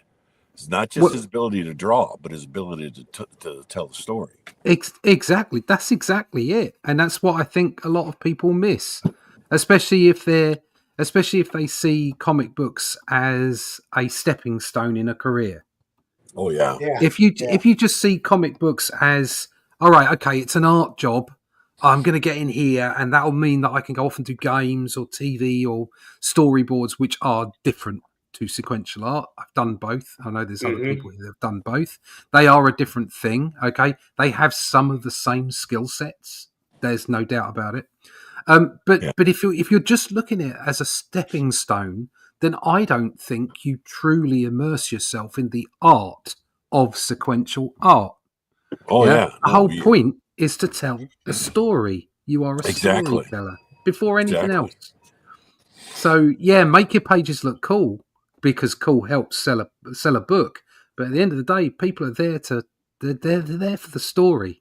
You know, even me, I'm shallow as hell. You know what I'm like. I like big explosions and aliens and stuff like that. I'll watch crappy films and love them. Okay, and I'll buy comic books. Yeah, good stuff. And I'll buy comic books just on the basis of their art. But I won't continue a series if the story's tripe. Or if it's got a great page, but then I can't follow the story because the art isn't helping me follow that story. So everything is to forward the whole concept of telling a story. And if you're not there as a storyteller while you're an artist, then you're missing the point of comic books. Oh yeah, no doubt. Oh boy, there's your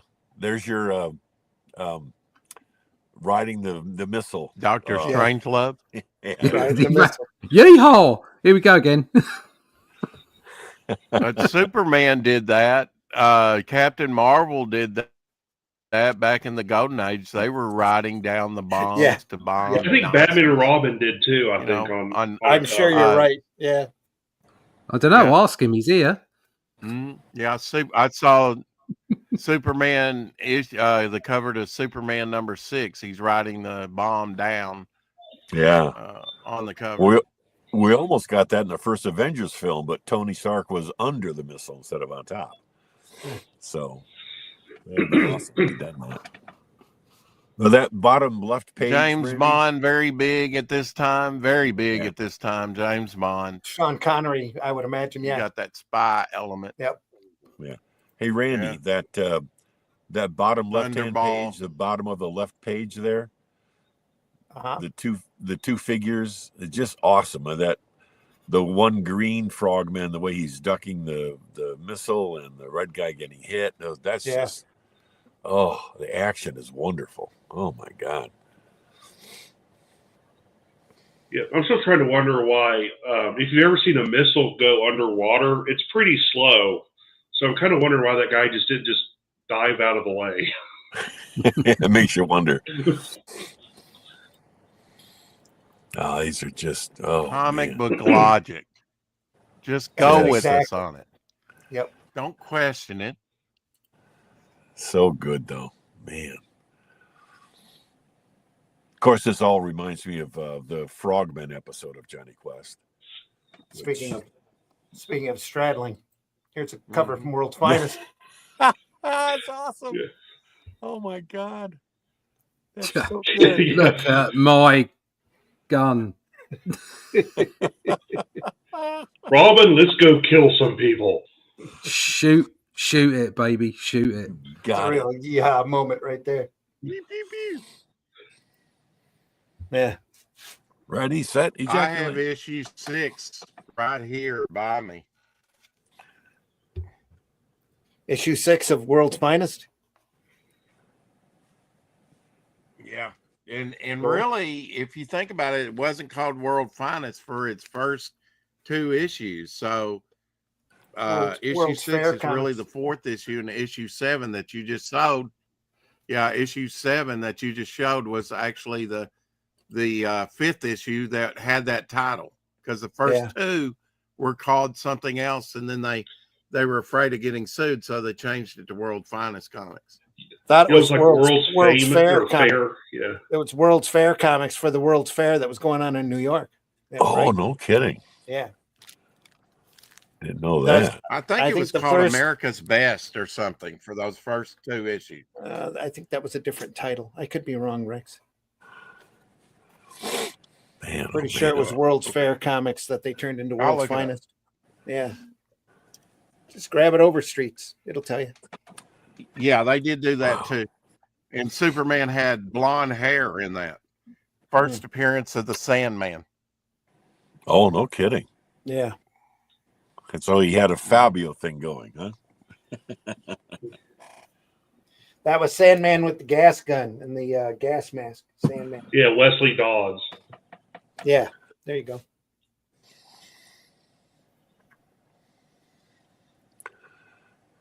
Just one of those characters that show the evolution of comics from the pulp magazines, because it was very much a pulp hero type character. Sandman was.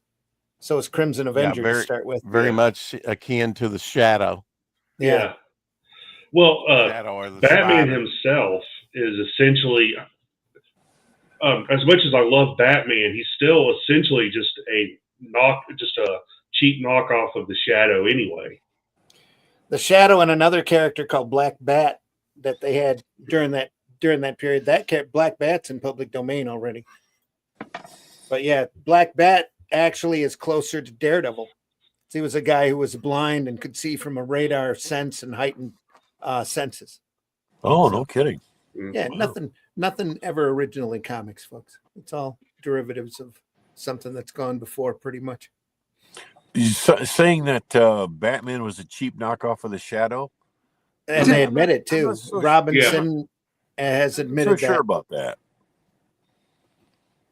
Especially there is I've got a reprint book of a couple of Shadow stories that has I have a reprint of a Spider story too, where there's a Batman in it. And that's what it is, Attack of the Batman or something like that. There's But also yeah, a horror movie too called I think it's just called The Bat. No, it's The Bat and the Cat and the Belfry or something like that. It's like a murder mystery, and the villain is called the Bat, and he wears like a very Batman-esque suit. And that was like early 30s. Yeah. Right. Huh. But Well, there's a DC lot is of still doing it. there's a lot of direct relations between early comics and the pulp magazines, because there's a lot of comparisons to Superman and Doc Savage. Doc Savage is the man of bronze. Superman's the man of steel. Doc Savage was the first one to have a fortress of solitude that they ended up giving to Superman later up in the Arctic. Superman That's wasn't true. as overpowered back then as well. He was a Superman rather than a god. Yeah. So yeah, it made a difference. But yeah, I mean, DC have been Clark accused Savage. of doing that now, haven't they? With the is it the Sorrow? Who? They've just included a new lantern in one of their books, and it's a lantern of sorrow. So basically, if you're sort of sad, that's what powers this lantern. Like the Okay. green one is I don't know what is positivity, and the yellow one is negativity, or whatever. But Green apparently, one's this willpower, red is rage. Yeah. right. Yeah. So the sorrow one, apparently he's got like he's got like a Green Lantern outfit on, but there's a teardrop in it in the center, and he's got like a cloak. And there's been a character around since the early 2000s called the Sorrow. So this is the Sorrow Green Lantern. It's the Sorrow Lantern. It's called. He's called this character from DC.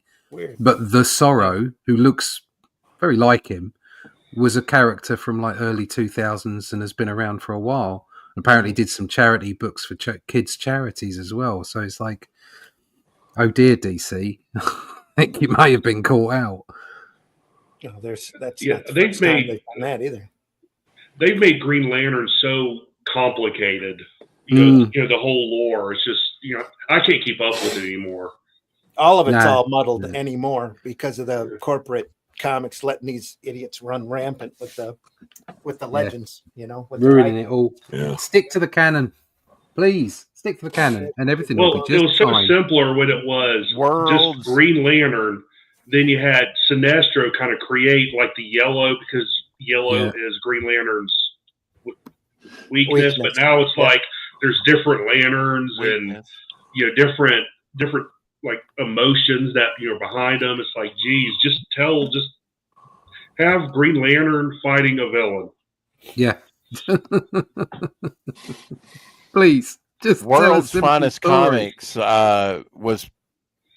was published from 41 to 86. Series was initially titled World's Best Comics for its first issue. Issue 2, summer 1941, switched to the more familiar name. It's speculated that DC received a cease and desist letter from Better Publications Incorporated, who had been publishing a comic book entitled Best Comics since November 1939. Virtually every issue featured DC's two leading superheroes, Superman and Batman, with the earliest issues also featuring Robin. The ideal for World's Best Comics, number 1, originated from the identically formulated 1940, I would say 39 and 40, New York World's Fair comic. Yeah. Featuring Superman, Batman, Robin with 96 pages and a cardboard cover. And my issue 6 here has a cardboard cover. Those early issues had cardboard covers. The year before, there was a similar 1939 New York World's Fair comics featuring Superman, but without Batman and Robin, because Bob Kane and Bill Finger had not yet created them.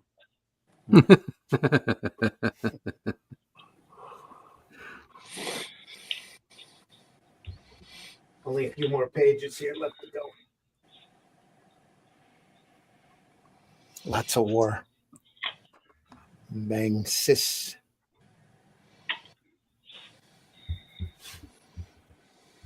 I was gonna say, I keep meaning to. Go ahead, Rex. Go ahead. I was gonna say, this book does not let up. It's all action. I mean, it's from the very beginning, it's been something going on. Yeah. The latest episode of Antiques Roadshow on PBS, the first of the original, or the first new one of their season, they had somebody bring up a piece of original comic art that under a frame, and it was a cover from I want to say super spectacular Spider-Man that was printed over in Britain. Oh, no kidding. Oh, right, yeah. Of Marvel UK. Yeah, Marvel UK. It was sideways, and it was John Romita recreating the cover from Amazing Spider-Man 126, which has got the kangaroo jumping on Spider-Man. Oh, okay. Wow. And he explained all about the English reprints and the fact that they were rectangular, and he was like a little kid in a candy store looking at the artwork because it was a piece of John Romita, even though it was John Romita drawing, redrawing a piece that he had drawn originally. He gave it I think he said 6,000-7,000 estimate on it. That's probably pretty low. Yeah. Wow, that seems incredibly low. Yeah. Yeah. But it was a recreation cover. It was just the artwork, and it was oblong. It wasn't like it wasn't an standard American comic. This was back when Marvel UK was reprinting the Marvel library in black and white, 2 pages on a page, and had the comic sitting sideways. And the saddle okay. stitch, was There like on the top. So like titles like the Titans. Yeah. Yeah.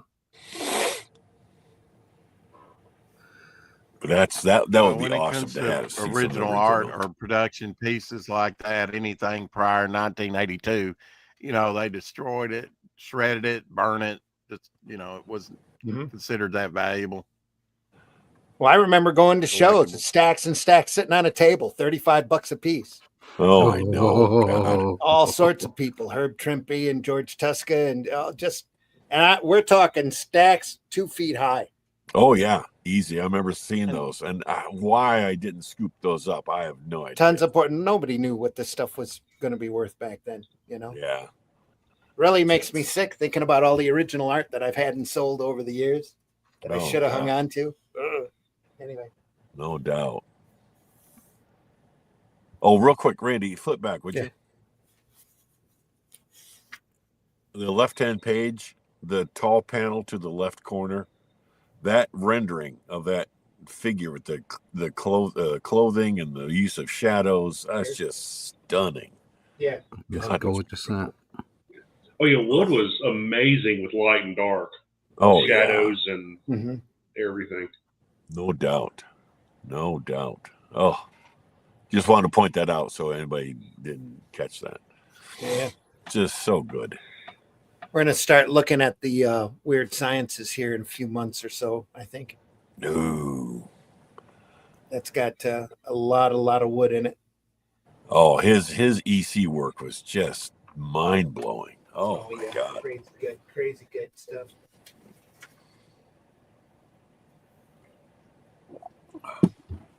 Oh, by the way, while we're still on air, I want to say publicly, Randy, you and Russ are kicking ass on that, on the magazine. Oh, thanks.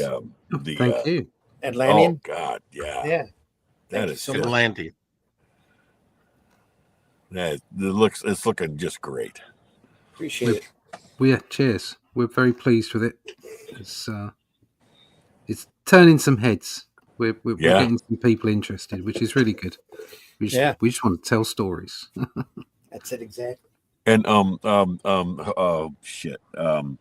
It's unusual. It's a quick job. Who did the cover logo? That was Glenn.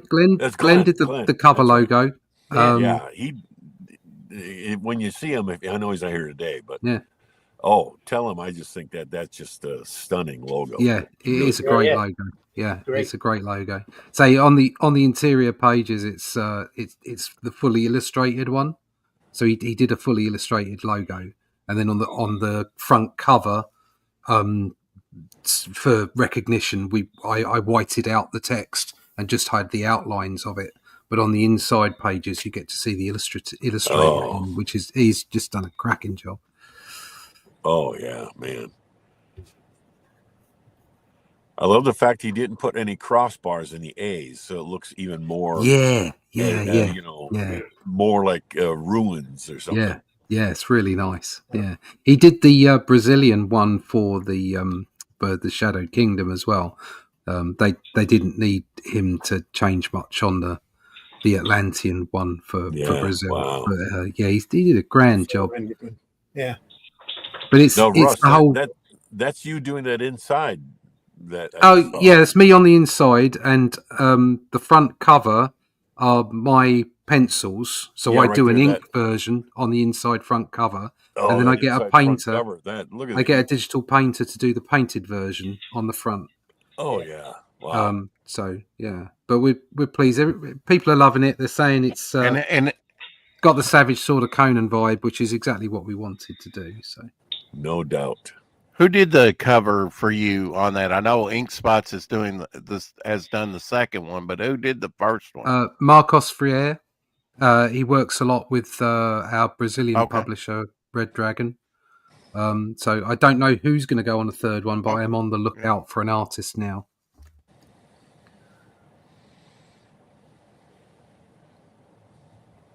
Eventually, I will do one of my own, but I'm focused on the sequentials. So I'm available. for a painting, Sure. woohoo. Okay. That would Sunday be awesome. Funnies, creating jobs. There we are. all the time. Yeah. Oh, more of those. Oh, more of those great jets. Oh my God. I like the So awesome. first panel on the second row on the right hand page, the sort of POV from inside the plane.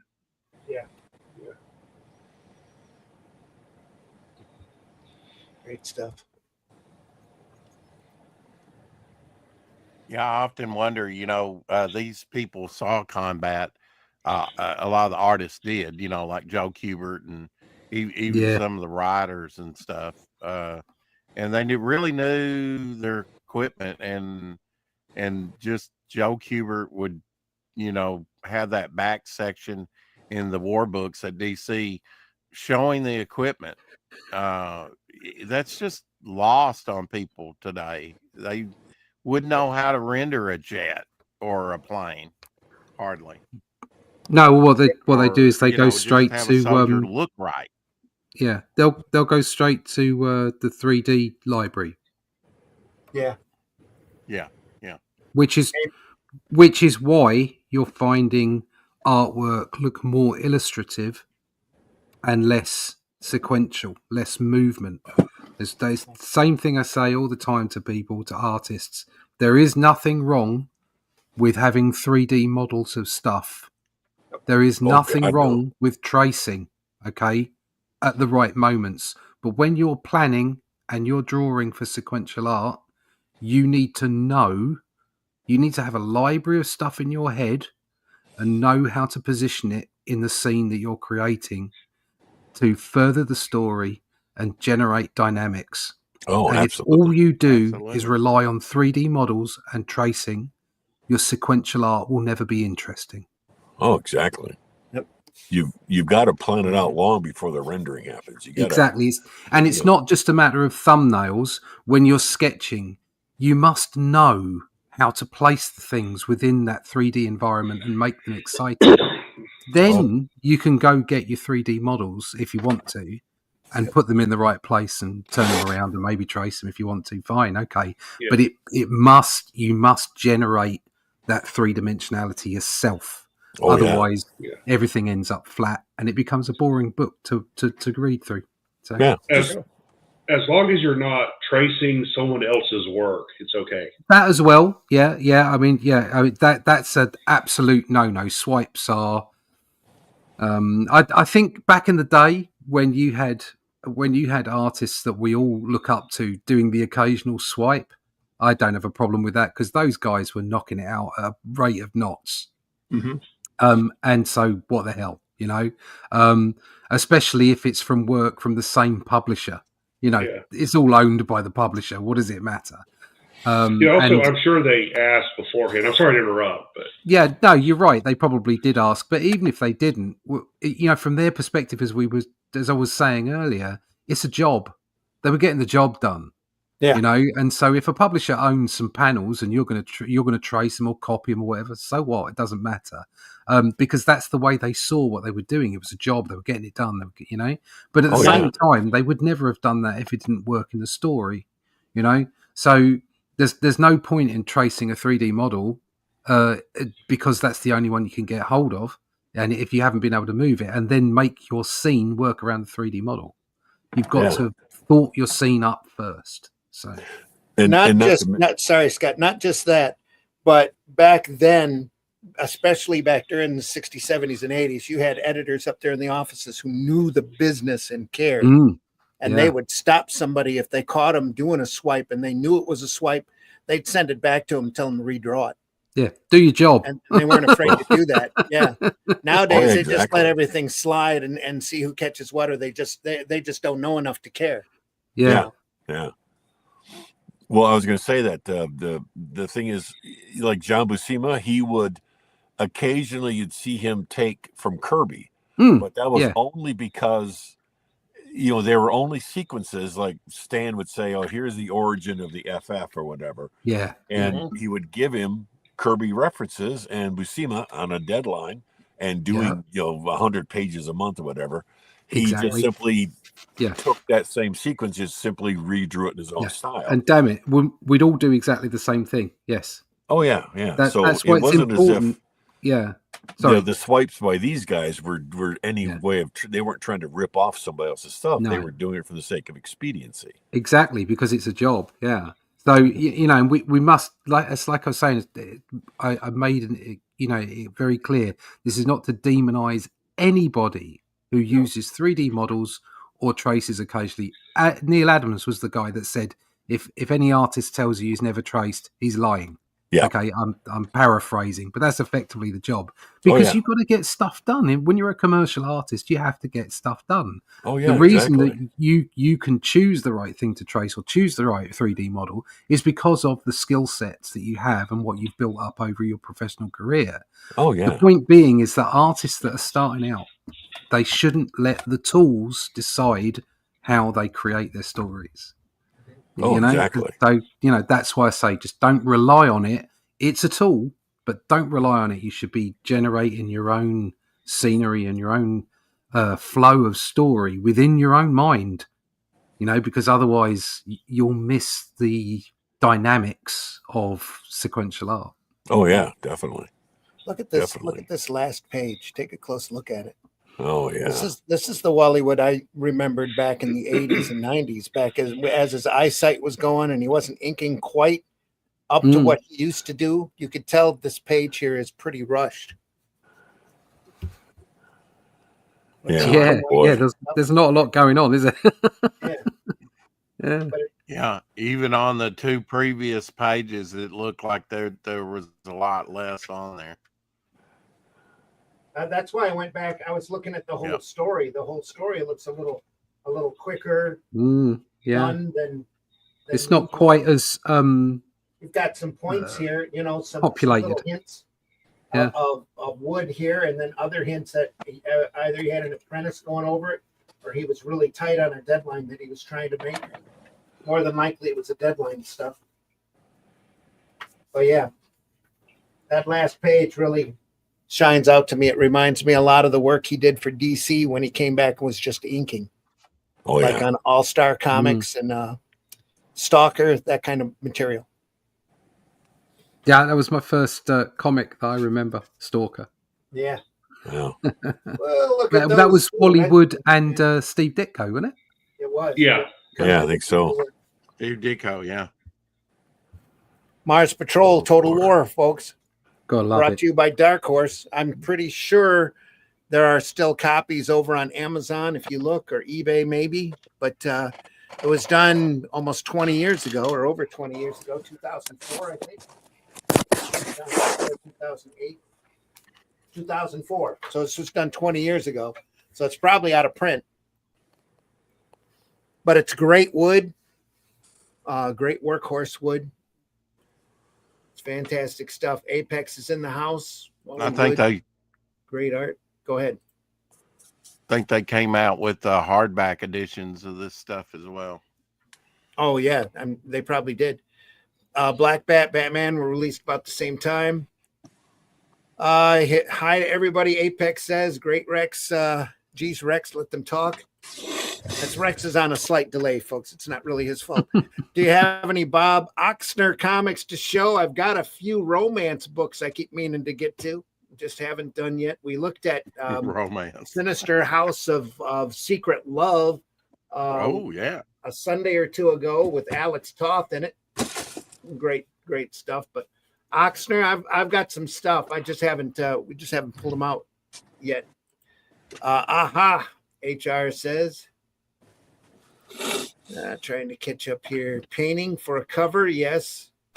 Yep, all of those great old gold keys had painted covers like that. Here's a sampling of them up here.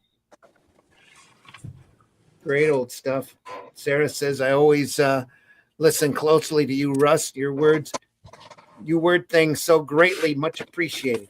This is my Thank you. easy stuff.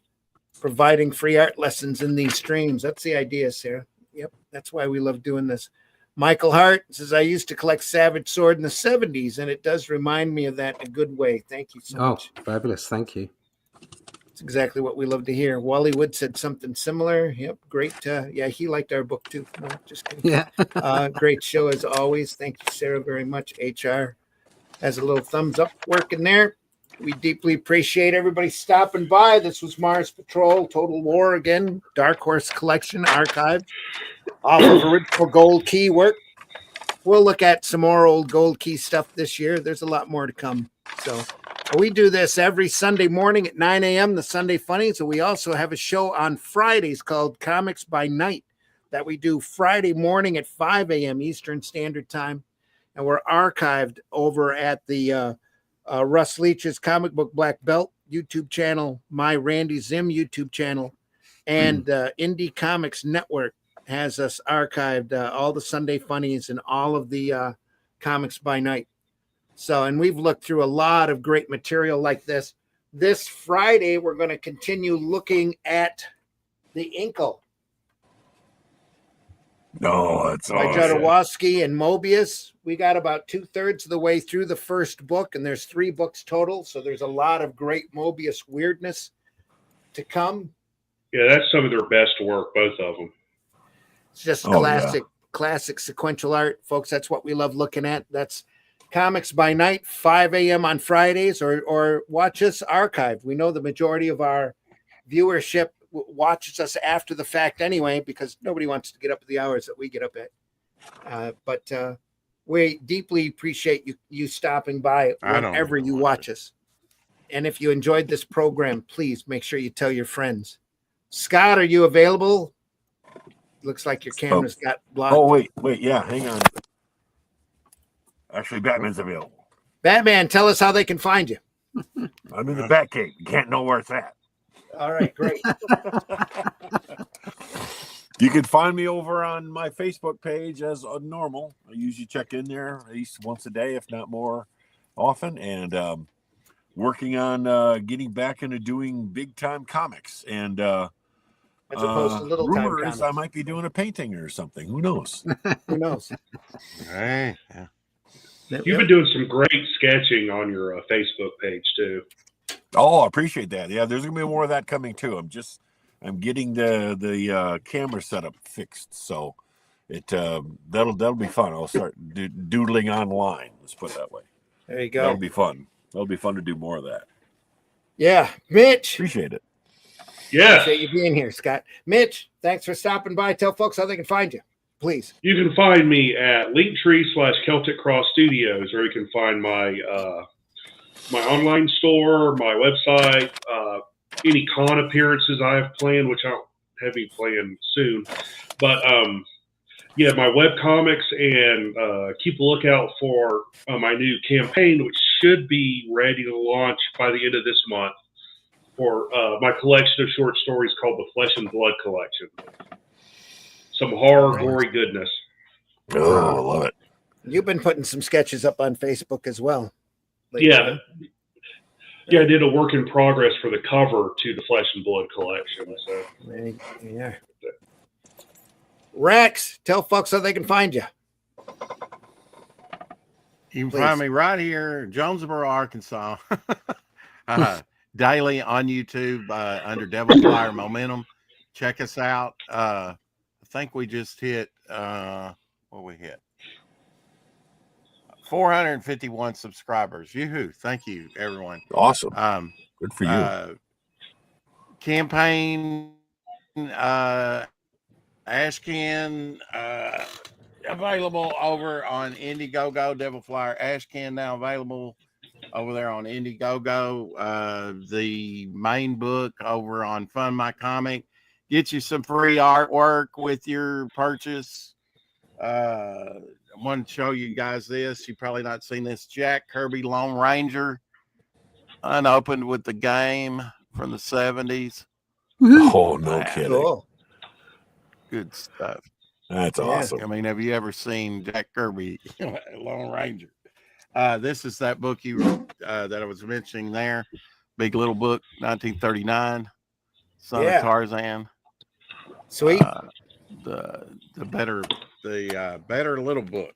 The better little book. And It's a if you've better not little seen book. this, It's not a guys, big little book. the color guide. I got to show you this. The color guide to Avengers #4. Oh, got a bunch no of production kidding. production Whoa. artwork, stuff like that. Huh. And we're going to be doing a Western pulp / comic with a painted cover done by Russ Leach. He just doesn't know it yet. And maybe not painted, but he'll draw it, and then we'll have it that painterly feel. And there's that #6 right there. There we are. Nice. Very good. Nice. Very nice. Yeah. Russ. Nice all. We're all about Nice. collectibles down here. Yeah. Production art. Russ, tell folks how they can find you. Yeah, you can find me at russleach.com. All my social medias are there, including the connection to my YouTube channel that's Comic Book Black Belt. You can see some of my art samples there. There's some ride-alongs there for what I do. Oh, nice. Also some great reviews and bits and pieces just in general. But go check that out. I'm at 904 subscribers now, so it would be really cool if we could get that over 1,000 this year. You'll see some stuff like this. This is This is just a battle scene that's going on in issue 2. So it's just the basic sketch pencils of this. They end up like this kind of thing before I go to ink. So it's literally just an outline,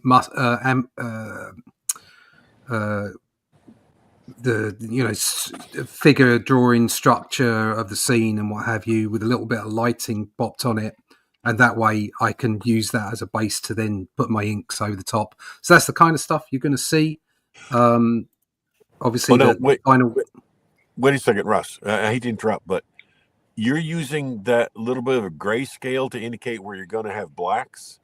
No, just the general lighting. So it's just an idea of where the light source is coming from. Oh, okay. So it won't be where I put the blacks necessarily. It might be where I put shading or detail or whatever. So I literally just I pop in some line work so that I get the anatomy right and like the scene correct, and then I drop in just a little bit of shade so I got an idea for the light source when I go to the inks. I can just use that as a guide. Gotcha. So that's the way that works.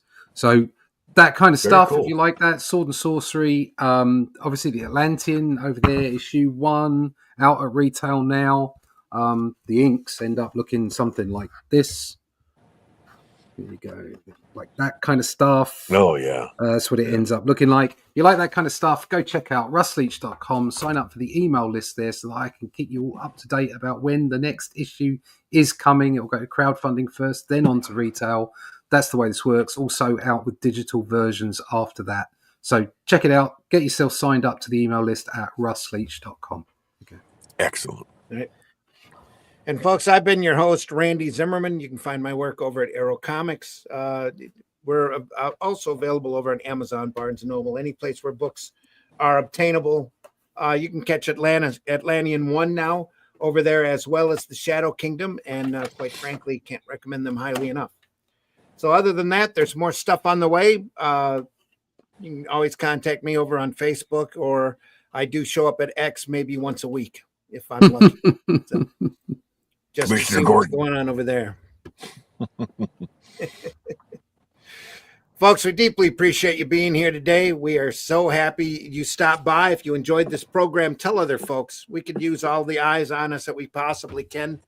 And like I said, we do this twice a week. We look through some really, really great comic art.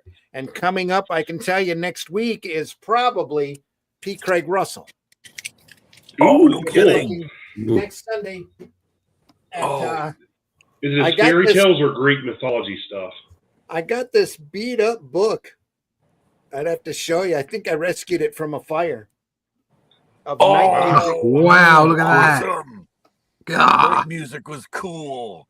And Is Go that a ahead. Marvel Epic collection? I don't. I believe that was Eclipse that did that. Oh, I right. think Okay. It's got a forward by Steranko. Yeah, Eclipse did this. Yeah. Right. Okay. Look at how singed it is. So crazy. Oh, But I anyway, know. That's cool. it's a little beat up. But oh my goodness, I opened it up and I went, well, I know when we looked at Elric, Russ and Glenn weren't really crazy about P. Craig Russell's work, but when you do stuff like that, as I remember, it's because there was a yeah. combination of artists on that book. yeah, George And I think when Russell Freeman turned was on up, that it as was, well. yeah, when Russell turned up, it was brilliant.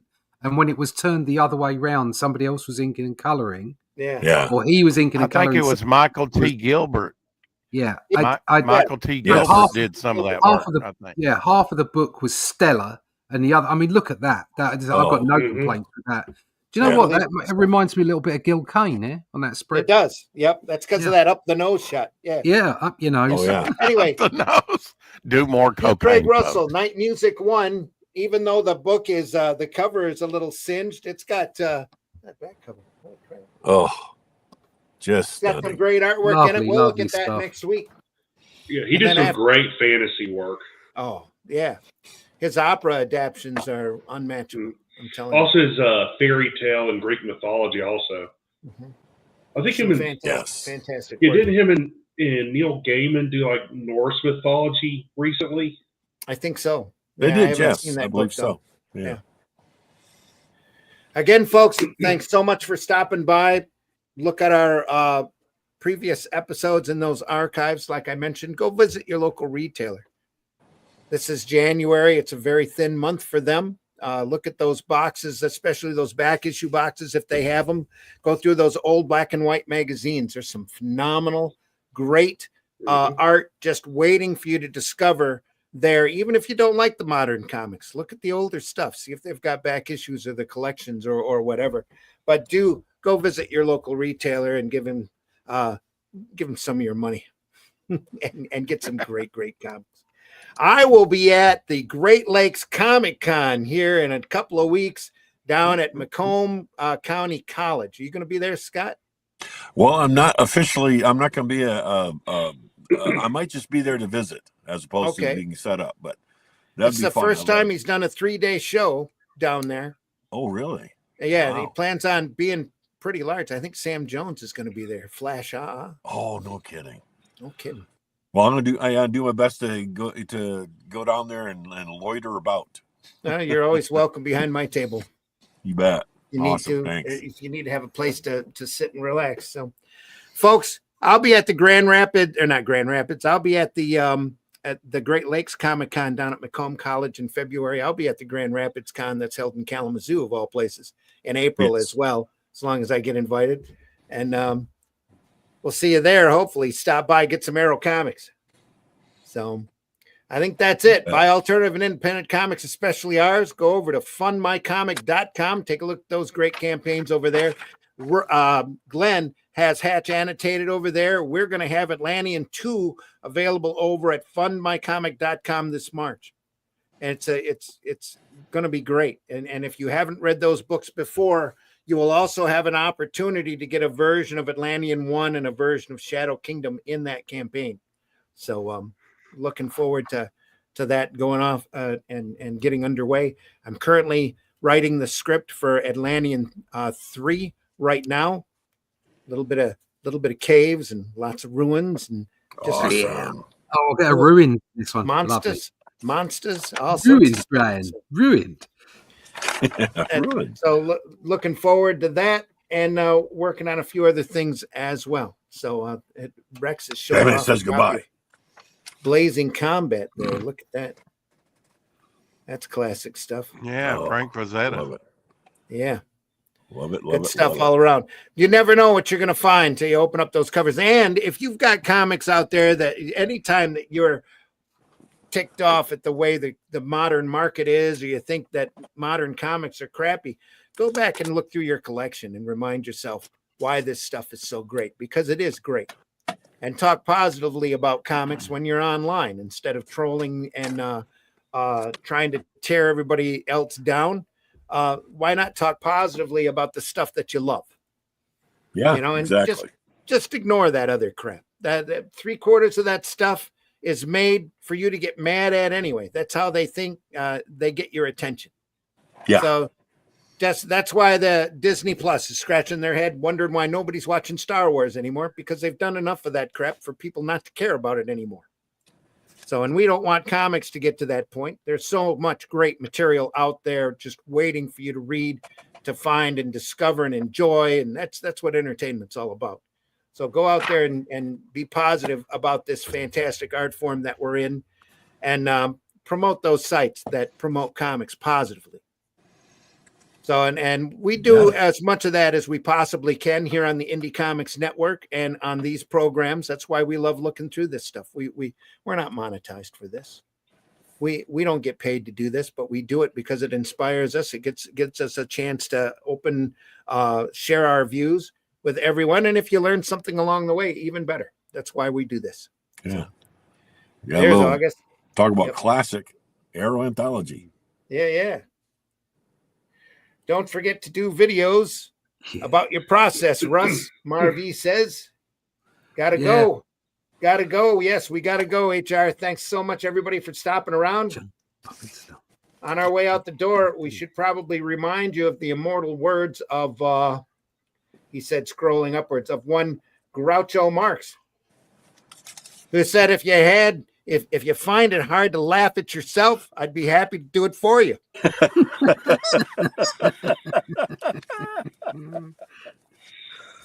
No doubt about that. No doubt about it at all. Yeah, Folks, the Marx take Brothers care. stuff still holds up. Oh, it does. And Coconuts is in public domain now. So Awesome. Just the start. There's more. Every year or so, a little bit more of that Marx Brothers stuff's going to be available. If you haven't seen Animal Crackers yet, folks, it's an absolute classic. Just Duck Soup. You'll laugh at it, and even though it's almost 100 years old, you'll still break a gut at laughing. Oh at my it. God, yes. Yeah, I forgot Everybody, which movie again, it was. Take care. We're over. We're over for a reason. We love Wally Wood. We love this stuff, and we love talking about it. We will see you on the next one. Take care, everybody. See you you soon. We missed you, Glenn. See ya.